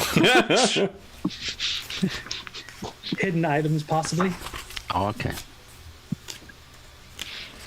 Is stitching isn't any way familiar to what these bodies are, is it? No. It's not like No, definitely something quite different. It's like the stitching on his head and what makes his mouth, or what in the area of the mouth. It's very fine and meticulous, but on his body he's got patches where he's sewn himself in different places, so it's really crude. And he looks more like, I mean, honestly, like a Raggedy Ann type doll. More he so. He doesn't even have fingers. He has the thumb thing and then the glove thing. So I assume, does he normally sort of play dull, as it were, whenever the situation arises that people might He has on? The ability, yes. Yeah. There is something called a light writer, which is a cutting-edge invention combining magic and clockwork innovation to allow its operator to create a true-to-life monochromatic portrait of people or a scene over the course of 20 minutes of exposure. It would cost 200 GP. I can't remember. You may actually have that much. How much have you guys been paid thus far? It's expensive. I can't remember what the. I just showed 12 gold pieces on. Okay, so it's Golag. so it's a quite expensive thing, but it is something that you could potentially construct, and you would save yourself some money on that. Yeah, that's definitely something he's thinking about. Okay. Because of taking pictures of wounds or tentacles, things like that just save having to go back and forward. The kind of shit you want to post to the Paridar internet, right? I get it. Oh, yeah. You know, light writing web. pictures of cats or cat folk. Okay, so then, like what? I mean, you could take as a doctor. I think you're at least, and particularly an anatomist. You are fairly proficient with taking like medical sketches. Your craft is quite good. So the combination of that plus your engineering stuff, I think you could do a very good. Replica, at least. Maybe not as good as what Basil's sketch of what's her name was, but still quite something you could reference and people would know what they're looking at. Yep, no, that's cool. Okay. I should do my best endeavours. So we cut back in, and would you guys have wanted... I think, actually, Ms. Tabiner is watching Ms. Shea's 2 children outside, so she has come in herself. And we're back in the office of Shadow Eliminations, and in contrast to the efficient confidence of your previous potential, employer, she seems like she doesn't want to touch anything for fear of breaking it or making it dirty. So she comes in and, Golag, what do you say to her, to, if anything, to try and put her at ease? Are you still seeing dollar signs? What was her name again? Her name is Winifred Shea, Mrs. Winifred Shea. I realize as she walks in that I'm about to shake her hand with the business card still in it, so I quickly tuck that away. Do you have thievery trained? I beg your pardon. I'm sure I do. As a matter of fact, let's see. I'm trained. Yes. Yes. Trained so the reason I ask is you could do a close-up magic, kind of like shake her hand, then be like, and make it disappear. Yeah, in my sleeve or something. Right. Okay. Yeah. All right. And she sort of she shakes your hand, and she's got you can tell this is a working mother. She's got calloused hands. She shakes your hand. Thank you, sir. Thank you. You're Mr. Golag then. Yes, indeed. So I think Golag, he's a combination of certainly his father was coming out as he was meeting the insurance adjuster for sure. Like he definitely likes money and he likes success and he wants to show his father that he's successful. But on the other hand, he definitely is not his father. And so it's a good juxtaposition where she's going to bring that out in Golag here. And so he looks at her, he goes, Mrs. Shea, I'm so glad you came by. So he starts trying to treat her like he would have treated the adjuster. Yeah. So showing that she belongs and says, nice. Okay. Oh my goodness, we need. And so he takes out a kerchief and he's got a lot of kerchiefs. In fact, he has a stack of them on on one of the tables nearby that he had Sylvan put there because it's so hot and orcs in heat, So he's just he's been a mess. So he's going through these sopping kerchiefs. So he takes a fresh one, and he dusts it from a seat for her and says, "Here, madam, here, please don't delay right here." Thank you so much, sir. Thank you. And sits down, and she, looks back and forth from Basil behind the desk where he's taking notes, and Ms. Dumer. Sylvan, refreshments. And you look over, and the door's open, and Ms. Tabiner is coming in with them. Sylvan once again.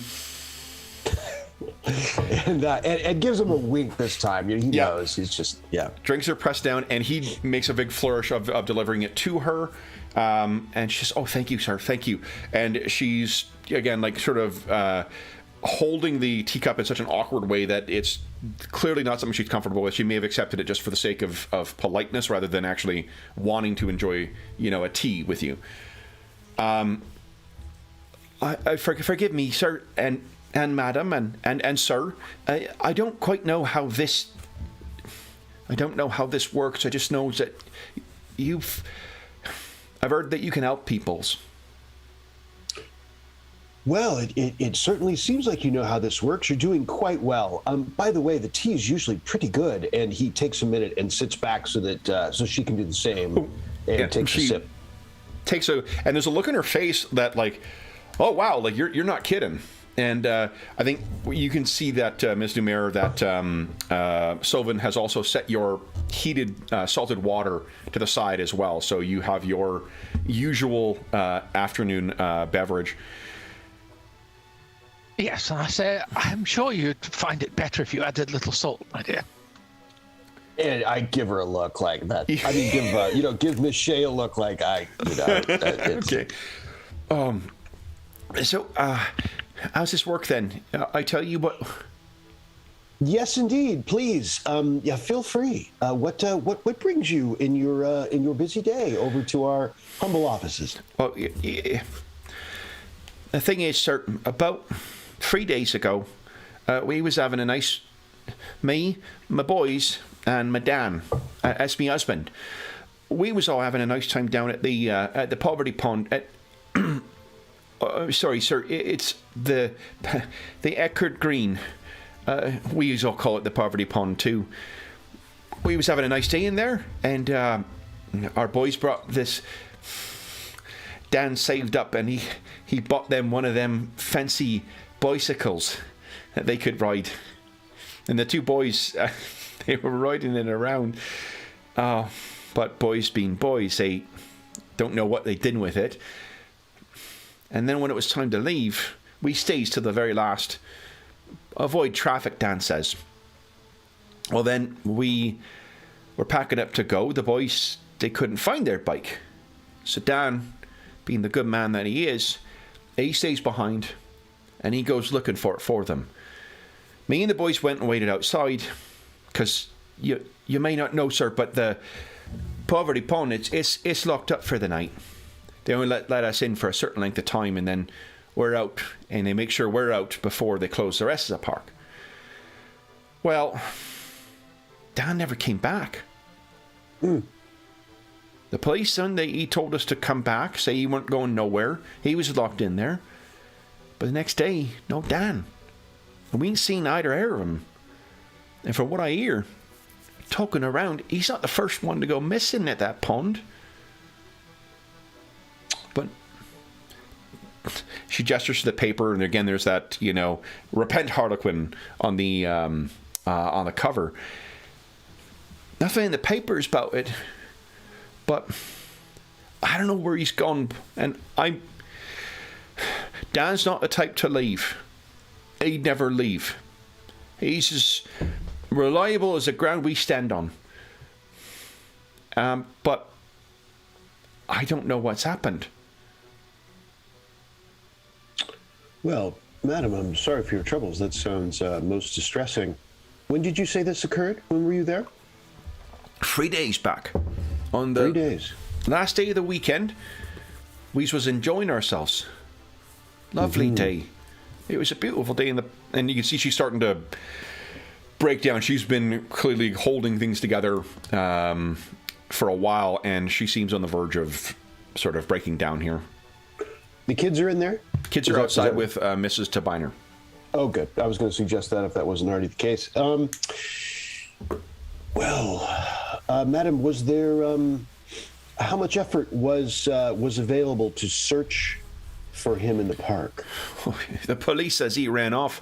The police says he got drunk. Or police says he just left us behind. Now, he wouldn't be the first one in the neighborhood to do that, but I know my Dan, and he ain't like that. They're not going to help, sir. And they says there's no body, so there's no murder. And they says there's no kidnapping because there's no ransom. So they says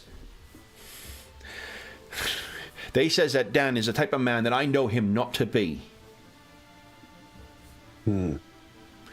She's got a little fire going right now, and that seems to direct it away from breaking down to being angry that no one's listening to her. Yep.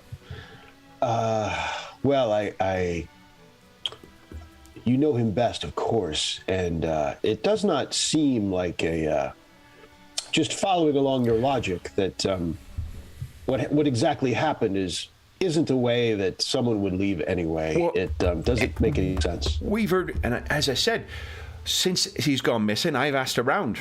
I'm not sitting on my hands, even if the police are. And I found there's been 2 others since the start of summer or the spring. End of day, things are closed down, they don't come back. And no one wants to go looking for them. And they disappeared at the Poverty Pond, you say? Indeed. Yes, sir. Well, let me... so the way this does work is folks come to us and tell us their trouble, and then we discuss with ourselves, me and my colleagues, if it would be a task suitable to our shop. So if I could get back to you tomorrow, I would appreciate it. Of course, again, sir. So sorry for your troubles here. Yeah, but I would just interrupt and say, but I'm pretty sure we can make an exception here, Golek. Yes. She's looking back and forth. The dreams of avarice are now suddenly fleeting. No, the insurance money. And you can hear, but maybe not see, Golag flick that business card in his sleeve. You can hear that little crisp crack of the card. Poor Golag. I can see the pain. And he delays, cleans his spectacles. Sylvan refreshments, and just going through his litany of matters and disease painfully. Yes, of course. Well, at least at the very least, madam, we will have a better look in that park and ask and ascertain about these other two you were referring to perhaps at least establish for the constables that there is a pattern of disappearance that they should look into. Could you just tell us the names of the others? Yes. I can. Yes. Their names. It is Alvy Simpson. He's a kobold. Yes. And Oswald Eade. Oswald Eade. Okay. Yes. And he's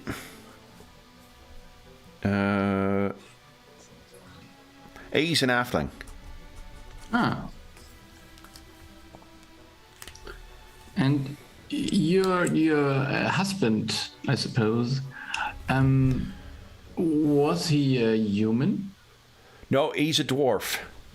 He comes from a long line of dwarves. Okay. Dan Shea's his name. Daniel. But everyone calls him Dan.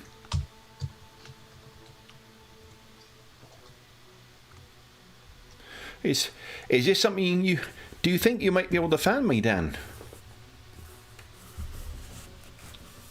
We will do What do you think, best. Basil? Yeah, I think we will do our very best to find your husband. Oh, thank you. She puts the tea down very carefully, clatters a little bit because she's still, and hops up. Thank you so much. Rushes over and grabs your hands. Thank you, Mr. Golag.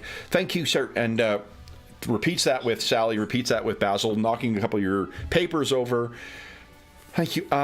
You.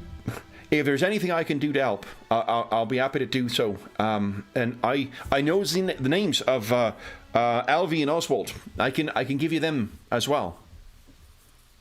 Okay. So she gives the... Oh, did we lose James? Altogether? Still here.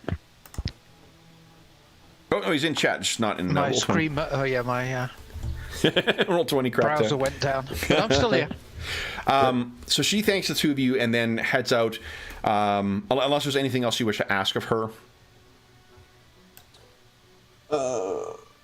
Nothing else as strange has happened, right, madam? Since you've since this has occurred, you haven't seen. I'm just looking for anything that might have been centered on your family. I think it's more centered on the pond from what you're describing, but you haven't seen any strange faces about your work or anything like that. No worries. There was we're nobodies, sir. Mm-hmm. And nobody showed up to your house, or maybe something was moved or searched in your house? Not that I could see, sir, no. Okay. Mm-hmm. That is something. So, yeah. Could I just use my thievery skills to just put a gold coin in her pocket without her noticing? You don't even make a roll for that. That's fine. Well, you easily can do that. She's so overwhelmed by the experience here that I think she's distracted. So yeah, she'll be leaving. Once she leaves and heads out, we will have, I think, this is near the end of your intake day. As she and her kids are leaving and walking away, we maybe see the carriage roll up with Dr. Ersprung and the others. I think we have two other... Now, I guess first off, Ms. Numair, did you want to meet with Mrs. Hunter? I'll hear it from my colleagues. You hear... Oh, with Miss Hunter. may get distracted onto an extra area at this point. Okay. I think I see where we're going. So. Okay. Then the other thing is there is a note from Mrs. Collingwood, Basil. Annabelle wishes to meet you at the Paridar Museum tonight. It's very cryptic. At night in the museum. Oh, what's going on there? There are often the soirees and whatnot that are put on in there. Okay, so if you have if you have your finger on the pulse of society the way that Ms. Carrington seems to, then that can be a very good way to gain access. Okay, so, yeah. Stitches, so Annabelle Carrington is the kind of like investigative reporter that our heroes have dealt with in a number of other cases, and a good source of information for Basil. So, Dr. Ersprung, you arrive then and step out with your strange new companion. I think you guys are all sitting back, kind of like weighing over what to do. The Sovan knocks on the door. The door opens, and he says, Master, Dr. Ersprung has just arrived. Ah, excellent. Show him in. We have much to discuss. And he has a new toy. And you're kind of curious at that. You see Dr. Ersprung walk in, and then you see Igor follow after with this odd... fairly large doll as far as dolls go. Yeah. At this point, Stitches would have migrated to Igor's head and has just been up there, wolf riding him in.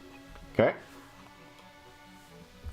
So there appears to be an animated rag doll on the top of Igor's head.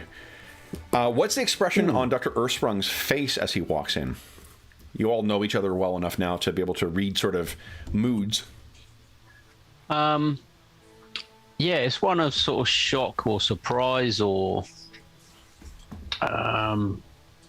he's looking confused, which is not uncommon for Doctor, because he's always got so many things he's trying to think of and make, and patients to deal with, and he's always got... But he's looking especially confused, and he looks over at Igor and he sort of gestures him to go down, so that our little friend can sort of hop off. And I say, I have a new acquaintance, and Golag, I was hoping that you may have accommodation for a unique character, like so many of us are in this group. Accommodation? I'm small. I can fit most any place. It talks, apparently. And I look over and I you're say, muted, Sean. Yeah. Golag, I think, gives a start at that and puts on his... and gives a closer look. Now he's like kind of leaning over. If you get within a few inches, he'll like reach out and try to grab the eyeglass. I don't think he was expecting that. You probably could. I mean, he's not going to let go of them, but... Hey, you actually feel big next to this, Basil, as well. Adam, did you construct this as well? Oh no, it's not my work. This is this was found by a colleague, Dr. Green, from the 9th Medical Corps.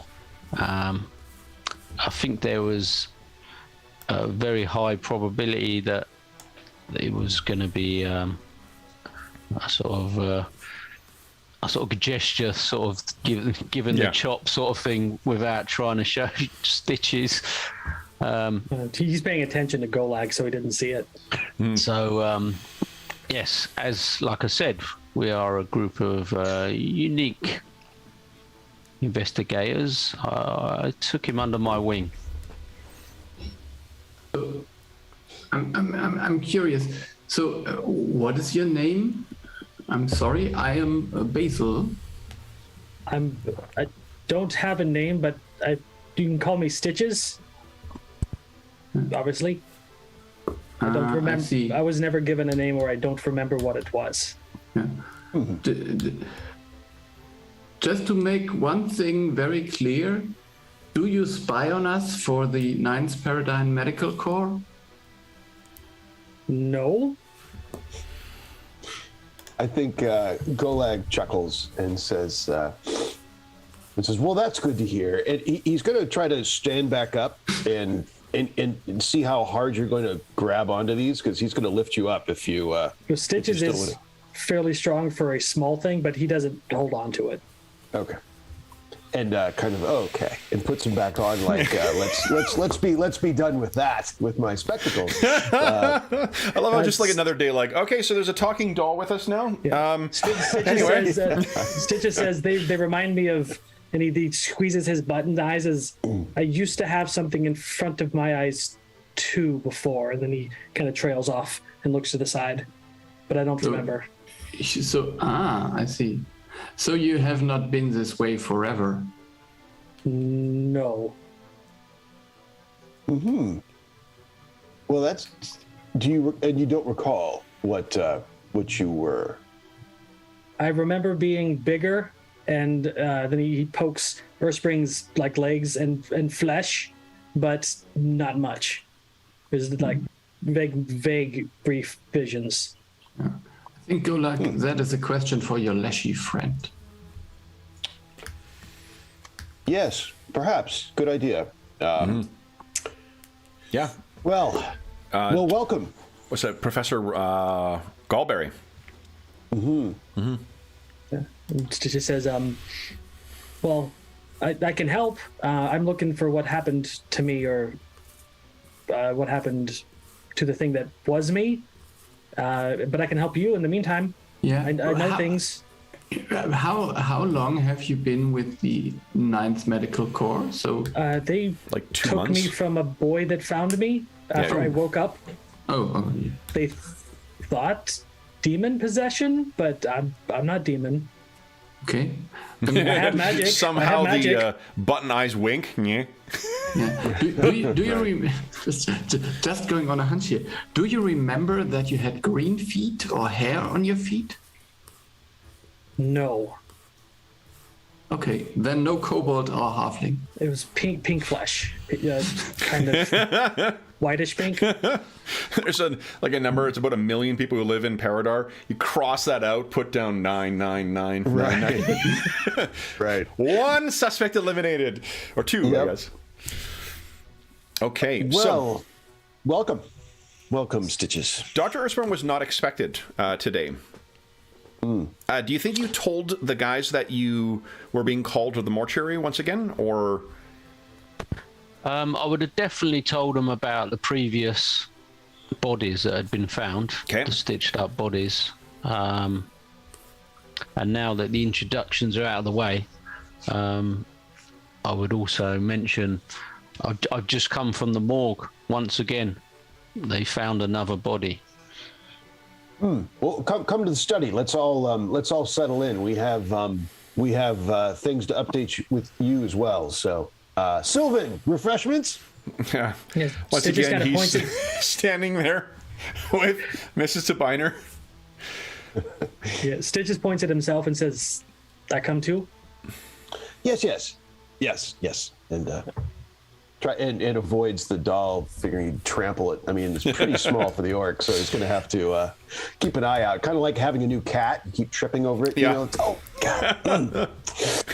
I nearly broke my fucking toe before Champions on Friday because I had thrown a little tiny little chew toy bone that Anna did, she chews on it but doesn't destroy it. It's one of the few things she doesn't break.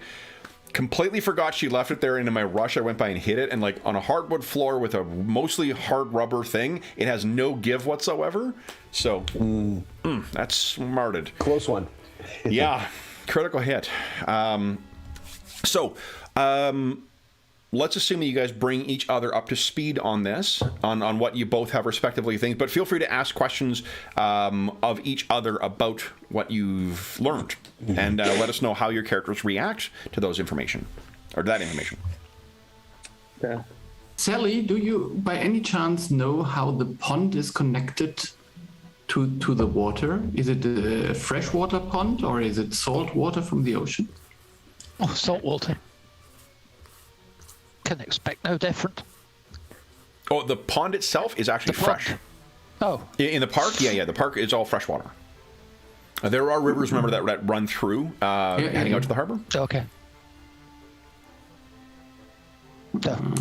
Nasty fresh water.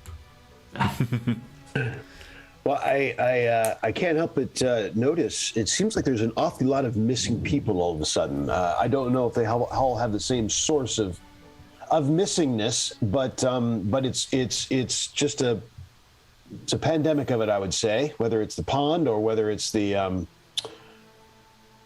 whether it's by ship, I wonder. We should. There are some things to look into here, aren't there?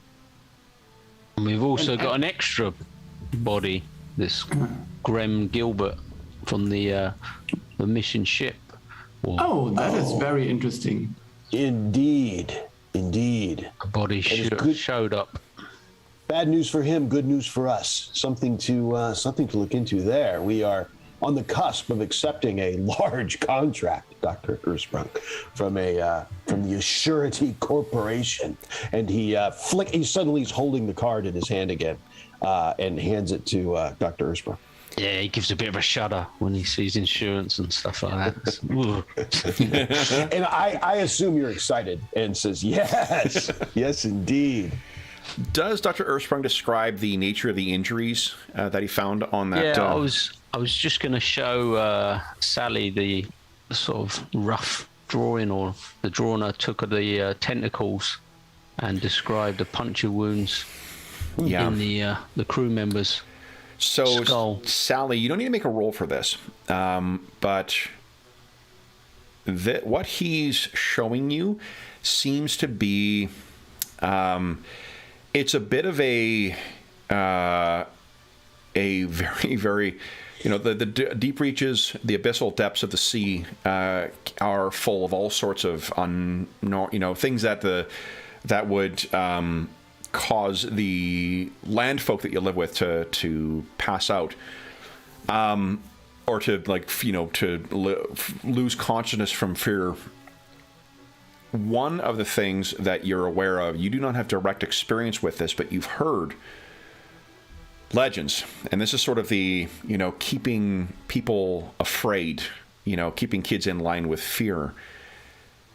There is, in the same way that there are other sorts of creatures that live beneath the sea in a symbiotic relationship. Barnacles on ships, sort of operate that way. Coral operates that way. There is something that is called the Dark Tide Riders.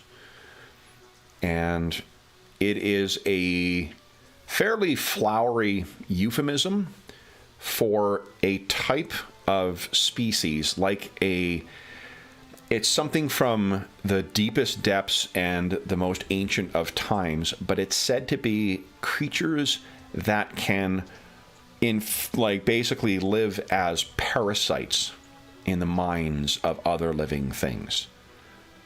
What we would say as zombie stories, or the threat of the undead and whatnot on the surface, in your people, that occupies much of the same space, because they seem as harmless things, like squids or other what are they called, cephalopods? That's what octopi and such are, right? But they have the ability to effectively attach on as a second living thing and ride them as living creatures. Now, the connections, the myths that you knew about before of the that catastrophic artifact, there's no connection directly between those two. But if the Dark Tide Riders have come to the surface, this could very well be something akin to a fusing of plague and invasion that would make the efforts of the Endless Odyssey look like a a schoolyard fight in comparison to an outright war.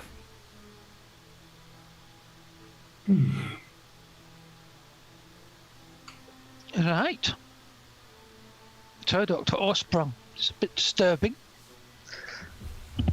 What you have to say? Well, I pass on my legends. I mean, the doctor was interested to see what you thought of this, if you knew of anything that would cause such wounds or affect the people in this way. This is the first body that has been found, but I fear that there could be more. There could be more of the crew. Yeah.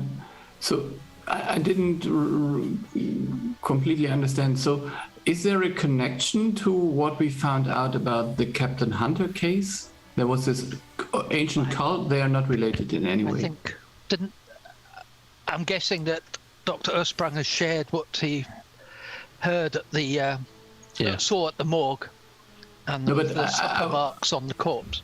Yeah, but I would just since Sally remembered something about this cult, I would just guess that if you knew both of these stories, you would see a connection if there is any. But she can tell you there isn't. To the best of her recollection, it's two separate things. One of them is something connected to a doomsday cult. The other thing just happens to be a natural, as it were, phenomenon, a natural parasite that just happens to normally restrict itself to the deepest depths of the ocean.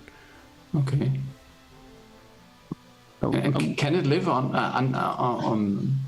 in the air when not on water, underwater? Her people come from the deepest depths as well.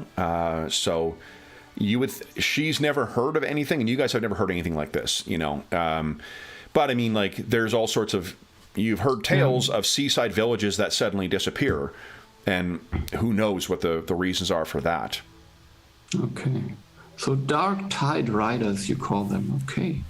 And would they live inside the head and sort of continue to keep the host alive for some time, or would they stay on the outside? And the way she explains it, it's like it's like a living thing that just usurps the control. It's said that the person, their soul and whatever else, is gone, but the body continues functioning under the control of these riders. It just says that is terrifying. Yeah. And they found it in the corpse, the Blackwell. They found two tentacles, and looking at the description, and there's the wounds that were said to be on that Dr. Ursprung saw on the top of the head. Again, you've never seen. These are creatures of myth, as far as Sally's people are concerned, but it's exactly as it's said in the myth. So go ahead. No, I just wanted to say that. So maybe that insurance person was right. So the diviners couldn't detect any magic because these creatures were just steering our crew to sail the ship on shore again. And before getting into the harbor, they just dropped into the ocean. And now they're invading the city. But that one was found a few days ago? So the body came in 3 days after. 3 days, yeah. Yeah, so maybe he got bitten underwater by some fish or something. I don't know. So there's not plenty of ways for bad things to happen. So maybe you think the crew are still at sea, or in the harbour even, maybe. I even fear that the crew is within the city. Even worse. So Sally, do you know how these creatures reproduce by any chance? Eggs, probably, like other cephalopods. And they are likely, what Sally, anything that comes from the sea cannot be out of the sea indefinitely. In the same way that, land creatures need to come up for air, everything that Sally knows about the sea, everything needs to return to it. These things may also be more fragile than she. Mm-hmm. Okay. So maybe they are still underwater or near the water somewhere. So... They would want salt water, I assume. As you were talking of the pond and the park. Oh, true. And how long did we get an idea of the time frame of the other two people that were missing from the poverty park besides the husband, Kevin? That was since the spring. So over some period of time. Yeah. Yeah, it's over that's been over the last 2 months or 3 months. So that's not related to the boat then. No, it doesn't seem like it. Right? Yeah, and the pond is freshwater as well. Yep. So, Go ahead. I just wanted to connect another dot, maybe. So, when Adam described the corpse he found, the patchwork person, so did you tell us that this was maybe done from different races and mostly non-human? Yeah. Well, at least half human. Yeah, because we have a curious case of missing non-humans in the parks. So we have the missing folks from the poverty pond. We have the missing folks from the ship. And then we have these other corpses turning up that were not from the poverty park and not from the ship. Is that correct, Dr. Ersberg? Right? That's what you... Well, patchwork creations. Strange. I'm wondering if there's, what do we have 3 separate situations here? Again, they were over quite a long time. Yes. Like, sort of over 2 months ago, the original one was found. And recently, 2 more. So that matches up with the time frame of the poverty pond. Not that there's any connection, but just trying to match our timelines here. But is over a longer period than the ship would probably accommodate. What were you going to say, Basil? Yeah, I was just wondering did you see any cobalt parts? That would be a strange coincidence. No, and those would be noticeable and different sized.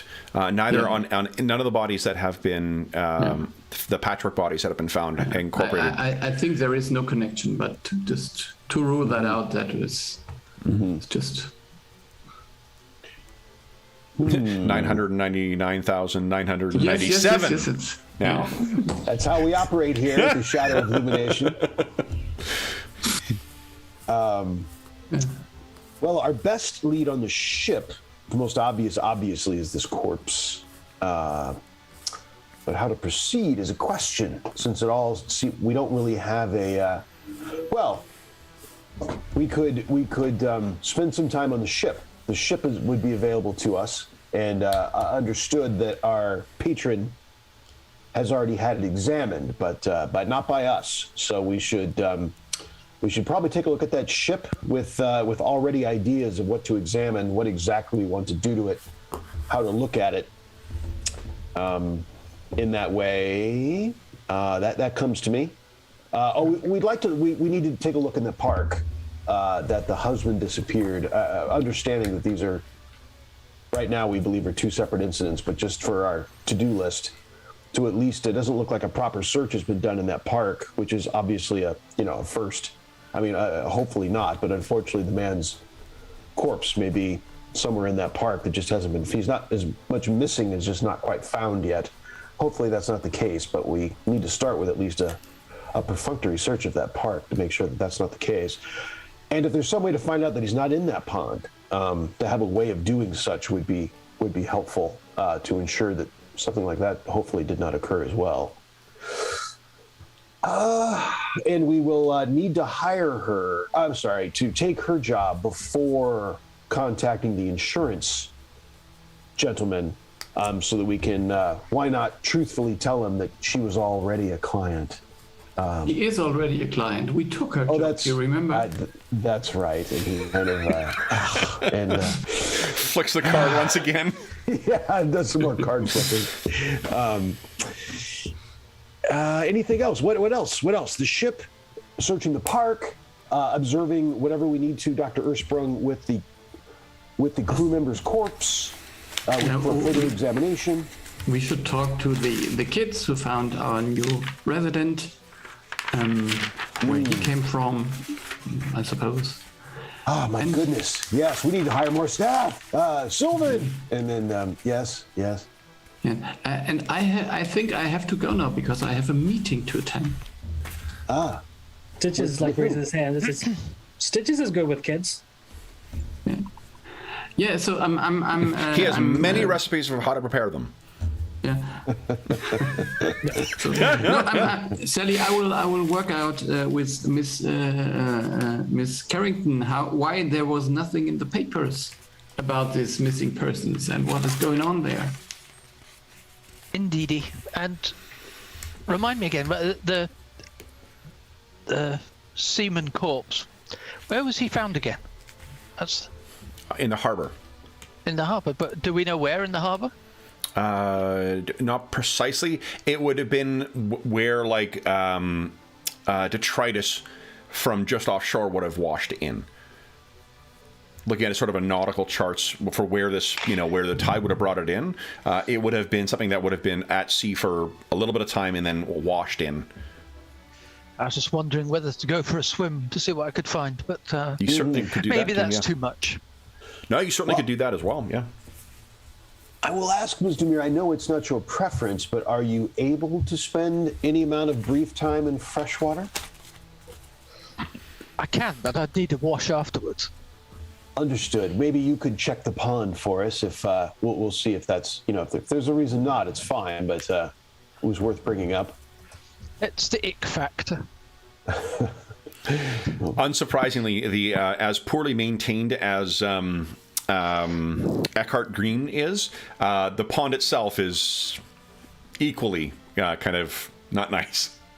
Well, I'm sure they keep that pond up, Ms. Demir. Although it'll be better than that canal that you sunk yourself in.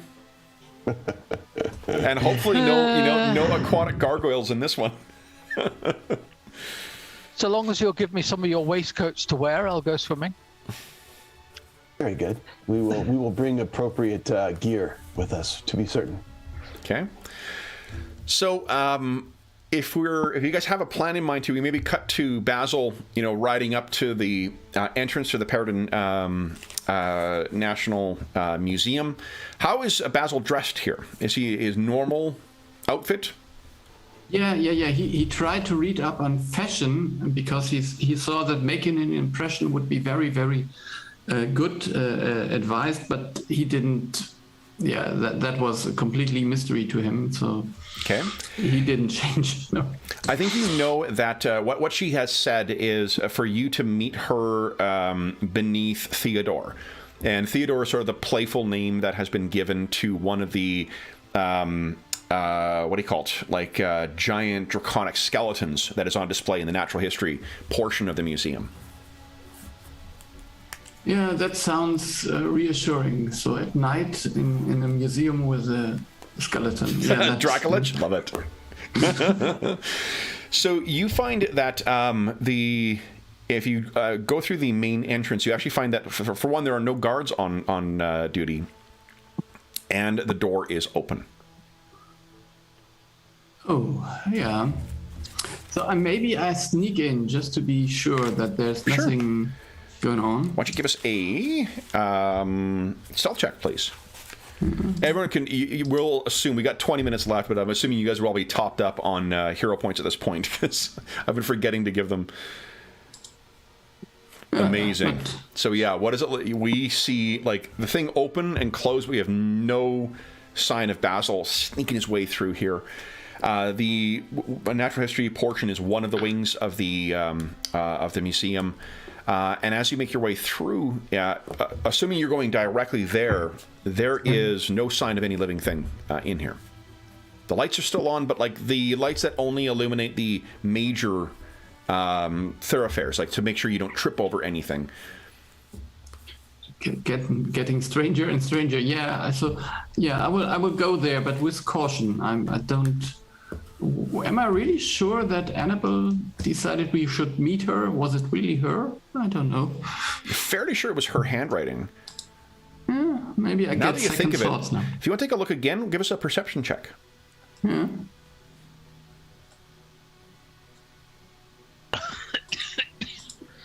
No, that's. You want to spend a hero good. point? Yeah. You got why a shit not? ton of them, so.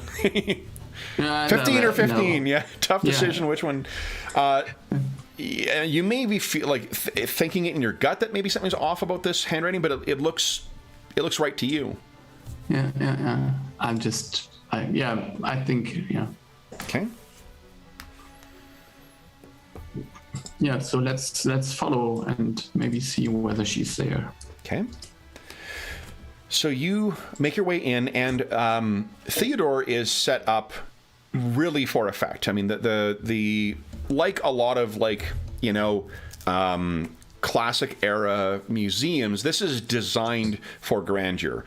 Big, massive columns you walk through as you enter into this room, and there is the skeleton that is posed in a suitably dramatic fashion. It towers over even ogres that may come and want to walk around the thing. They would seem dwarfed by the presence of this huge skeleton.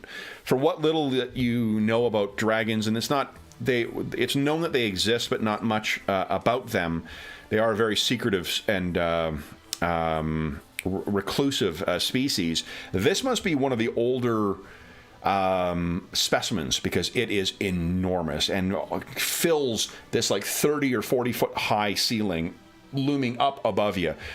There is a suitably large space ahead of you that seems, with no other people present, it seems to amplify every step that you take. You are perfectly silent if you don't want to be heard, but any sound made in here, being the only living thing you can see, it'll be carried everywhere in here.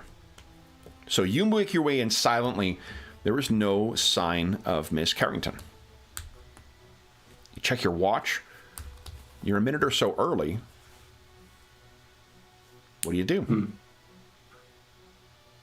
I don't know. Is there any spot where I have a little bit higher ground that I could? Yep. There are stairs going up to the different wings in here. You can go behind this, and all of them sort of swoop around Theodore. Yeah.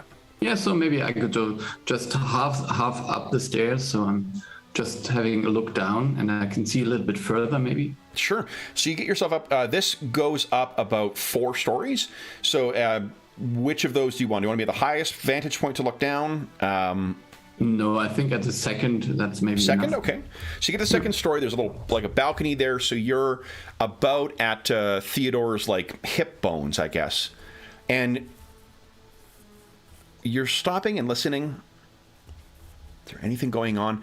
And you first hear tick, the sound of metal on stone. Very quiet, almost like the tip of a cane.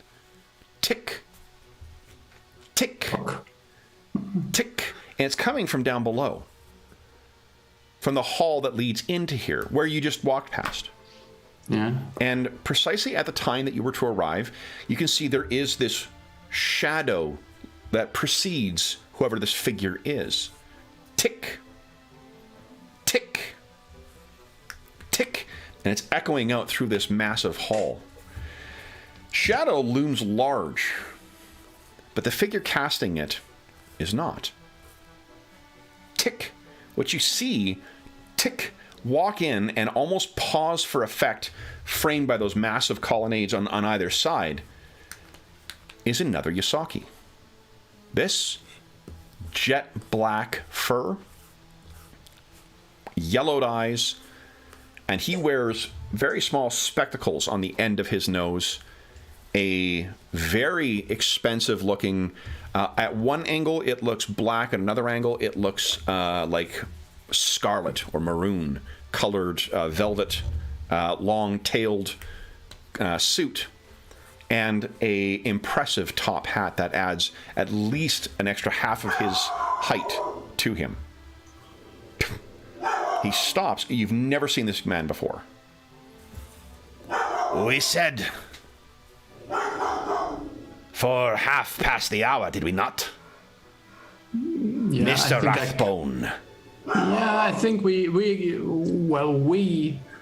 yeah, you're not the person I expected, but I guess we have a meeting. Then you are not the investigator that I was told you were. Yeah, I have a suspicion, but even if that suspicion is true, then you are not who are. I know where you are, Mr. Rathbone. No need to hide in shadows. Yeah. I reveal myself so we might speak plainly. Yeah. I'm coming down. Okay. He stops and raises his cane up, and he says, "No need to approach. We can hear one another quite well." Huh. Interesting. You have been asking about my friends. I have. And What you interest exist? do you have in the Whisker Network? I wonder why I'm not part of it, honestly. Mr. Rathbone, you are showing perhaps more promise than I gave you credit for.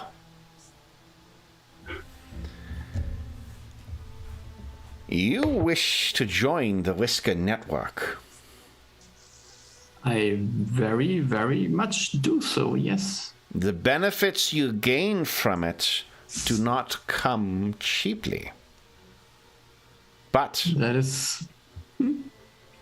Yeah, sorry? we have one kind of trade in the network.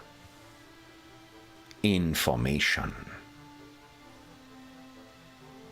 Yes, that was what I was hoping for, yes. You have gained quite a name as an investigator.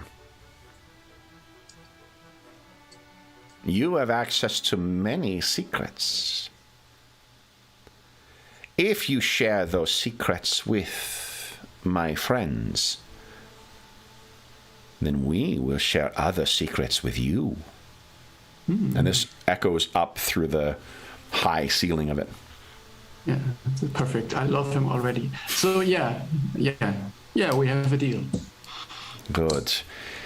Then, what you shall do, write numbers, write down what you know, and we'll share. And we will tell you whether we know it already or not. He places down a folded envelope at the basically on the plaque in front of Theodore. Leave it at this location, and we will be in touch. If you have questions of your own, leave your questions at that location, and we will bring them. I look forward to our relationship, Mr. Rathbone. He turns. Oh, and since you will not find it anywhere else, I am Sir Henri Daniel. Oh. Yeah. We will not see each other again, Mr. Rathbone, though if I have occasion to see you again, it may very well be your last face you see. Okay. He turns, twirls his whisker a little bit, and then tack. The shadow retreats behind, leaving it behind. So, the last thing we will have for our... I guess, what do you want to do, Basil? Is there anything you wish to do?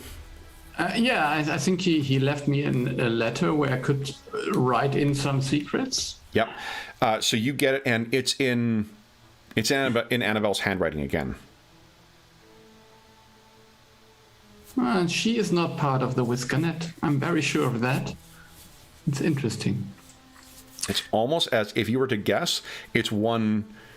it's like a rogue taunting an investigator. Yeah. So, unless there's anything else there, the last thing we will close on is Dr. Earthsprung, you are heading back to your clinic. Remind me again, I've got to do...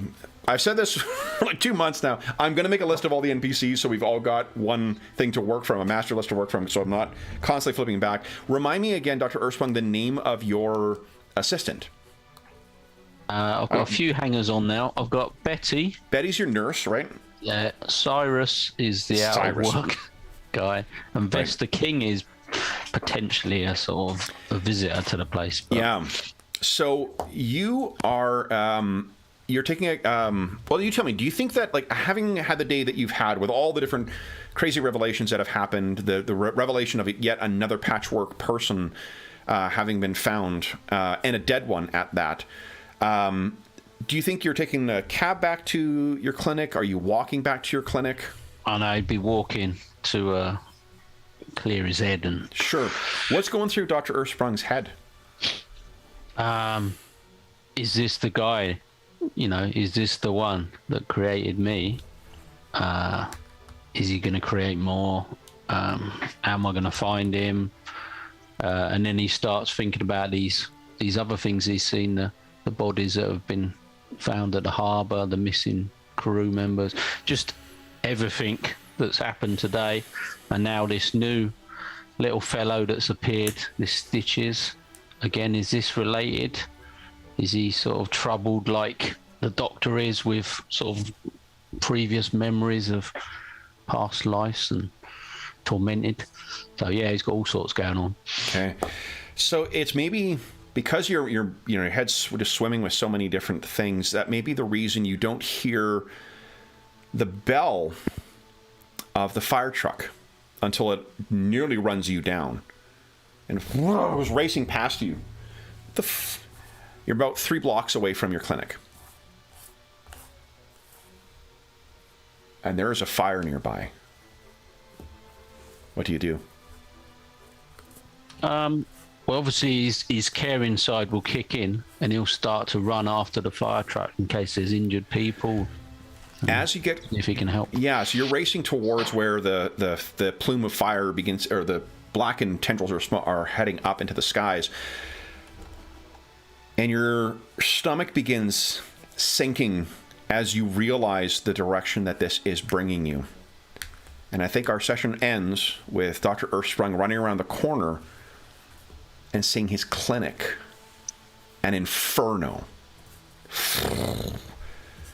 And you can see standing outside, ash and soot covering their faces, are Cyrus and Betty. Cyrus looks the worst of it. Betty is ministering to him. He's coughing, and Cyrus looks up at you and says, "Doctor, I tried to put it out. I tried." And you look back, and as two of the surrounding buildings begin to give way underneath the blaze of this inferno, you realize there is likely very little to be recovered from here. And with you standing next to Cyrus, with Betty, the clinic ablaze, and many new secrets revealed in the streets of Paridar, will bring our first session of Season 2 to a close. So, I'll bring everyone back to our main page here. Anna says, "That's bullshit, Madison. Why did you burn down the clinic?" For those listening at home, thank you so much for joining us for Session 1 of our latest Paridar mystery and the start of Season 2 of this campaign. As is always the case, if you have any comments, questions, or concerns regarding the session, the campaign, or the game we're playing, please do not hesitate to leave a comment in the comment section down below, and I will endeavor to reply in a timely fashion. In addition, there's a link down below to the Dungeon Musings Discord server, where all of us are active. We have channels there dedicated to this campaign, this game, and every other campaign we run on the channel, as well as a bunch of other great channels. Tons of great people over there, tons of great conversations. You are more than welcome to join us over there. In addition, there's a link down below to something called Heroes Save Villages, the charity fundraising campaign that we run on the channel. And First off, it benefits SOS Children's Villages International. It's a very terrific organization. Very terrific. I sound like an ex-president. It's a terrific organization, active in over 130 countries, benefiting over 80,000 orphan and abandoned children. You can find a link down below to learn all about the different initiatives that SOS Children's Villages International has, including ongoing relief efforts in Ukraine and the surrounding countries. All money that is donated through that link goes directly to SOS Children's Villages International. None of it goes to the channel or any other middleman. It just goes to help the kids who benefit from their services. I'm telling them, Anna. In addition, there is, as a small way of saying thank you, for every $25 that you donate, you get one chance to win the grand prize or one of the other great prizes in our next charity raffle. We had our last charity raffle a couple of weeks ago. Well, not even a couple of weeks ago. You can go to the Dungeon Musings Discord server's Charity Initiatives channel to see all the great prizes that were awarded. Now, if you haven't contacted me, if you won something and you haven't contacted me with your selection, like, for instance, if, say, James won a t-shirt and he hasn't told me what t-shirt he wants. Hypothetically. Hypothetically. What, you mean different from this one? I have a different one from that now, thanks to Darren. So you can be sure to contact me, because if the prize isn't claimed by the time the next charity raffle comes around, we'll just roll them over into the next one. Some of the prizes have included a couple of terrific prizes, including a box set that I need to fucking mail out on Monday for Ingolf, who won the amazing Beetle and Grimm's Gold Edition Absalom City of Lost Omens box set. One of easily my favorite box set, my favorite city-based box set I've ever read. It's just fucking awesome. I hope you enjoy the shit out of it, Ingolf. And a huge thank you to our friends at Beetle and Grimm's Pandemonium Warehouse for making it possible. I haven't set the date for the next raffle yet. It'll probably be closer to the end of the year, but for every $25 Canadian that you donate, you get one chance to win the grand prize or one of the other great prizes in that raffle. In addition, we have charity games throughout the year, and donors get a chance to spend the money that they donated to help affect those sessions, so they can help out our heroes, make things more difficult for our heroes, affect the adventure we're playing, stuff like that. So lots of ways to try and say thank you to the generous donors. And again, all money goes directly to SOS Children's Villages International. None of it goes to the channel or any other middleman. I told them. In addition, there's a link down below to our friends at Noble Knight Games. Noble Knight Games is the preeminent retailer of hard-to-find or out-of-print RPGs in North America.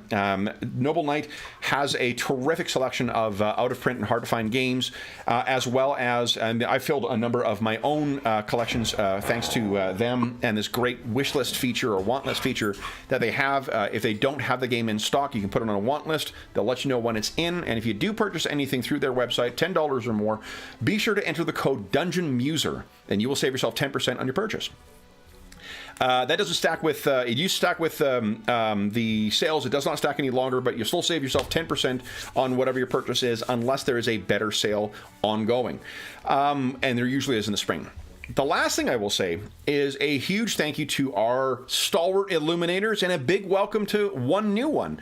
So Sean, James, Ingolf, and Darren, thank you so much for returning back to the Streets of Paridar with me. And John, welcome to the Streets of Paridar. I am very sorry for what is about to befall your little doll.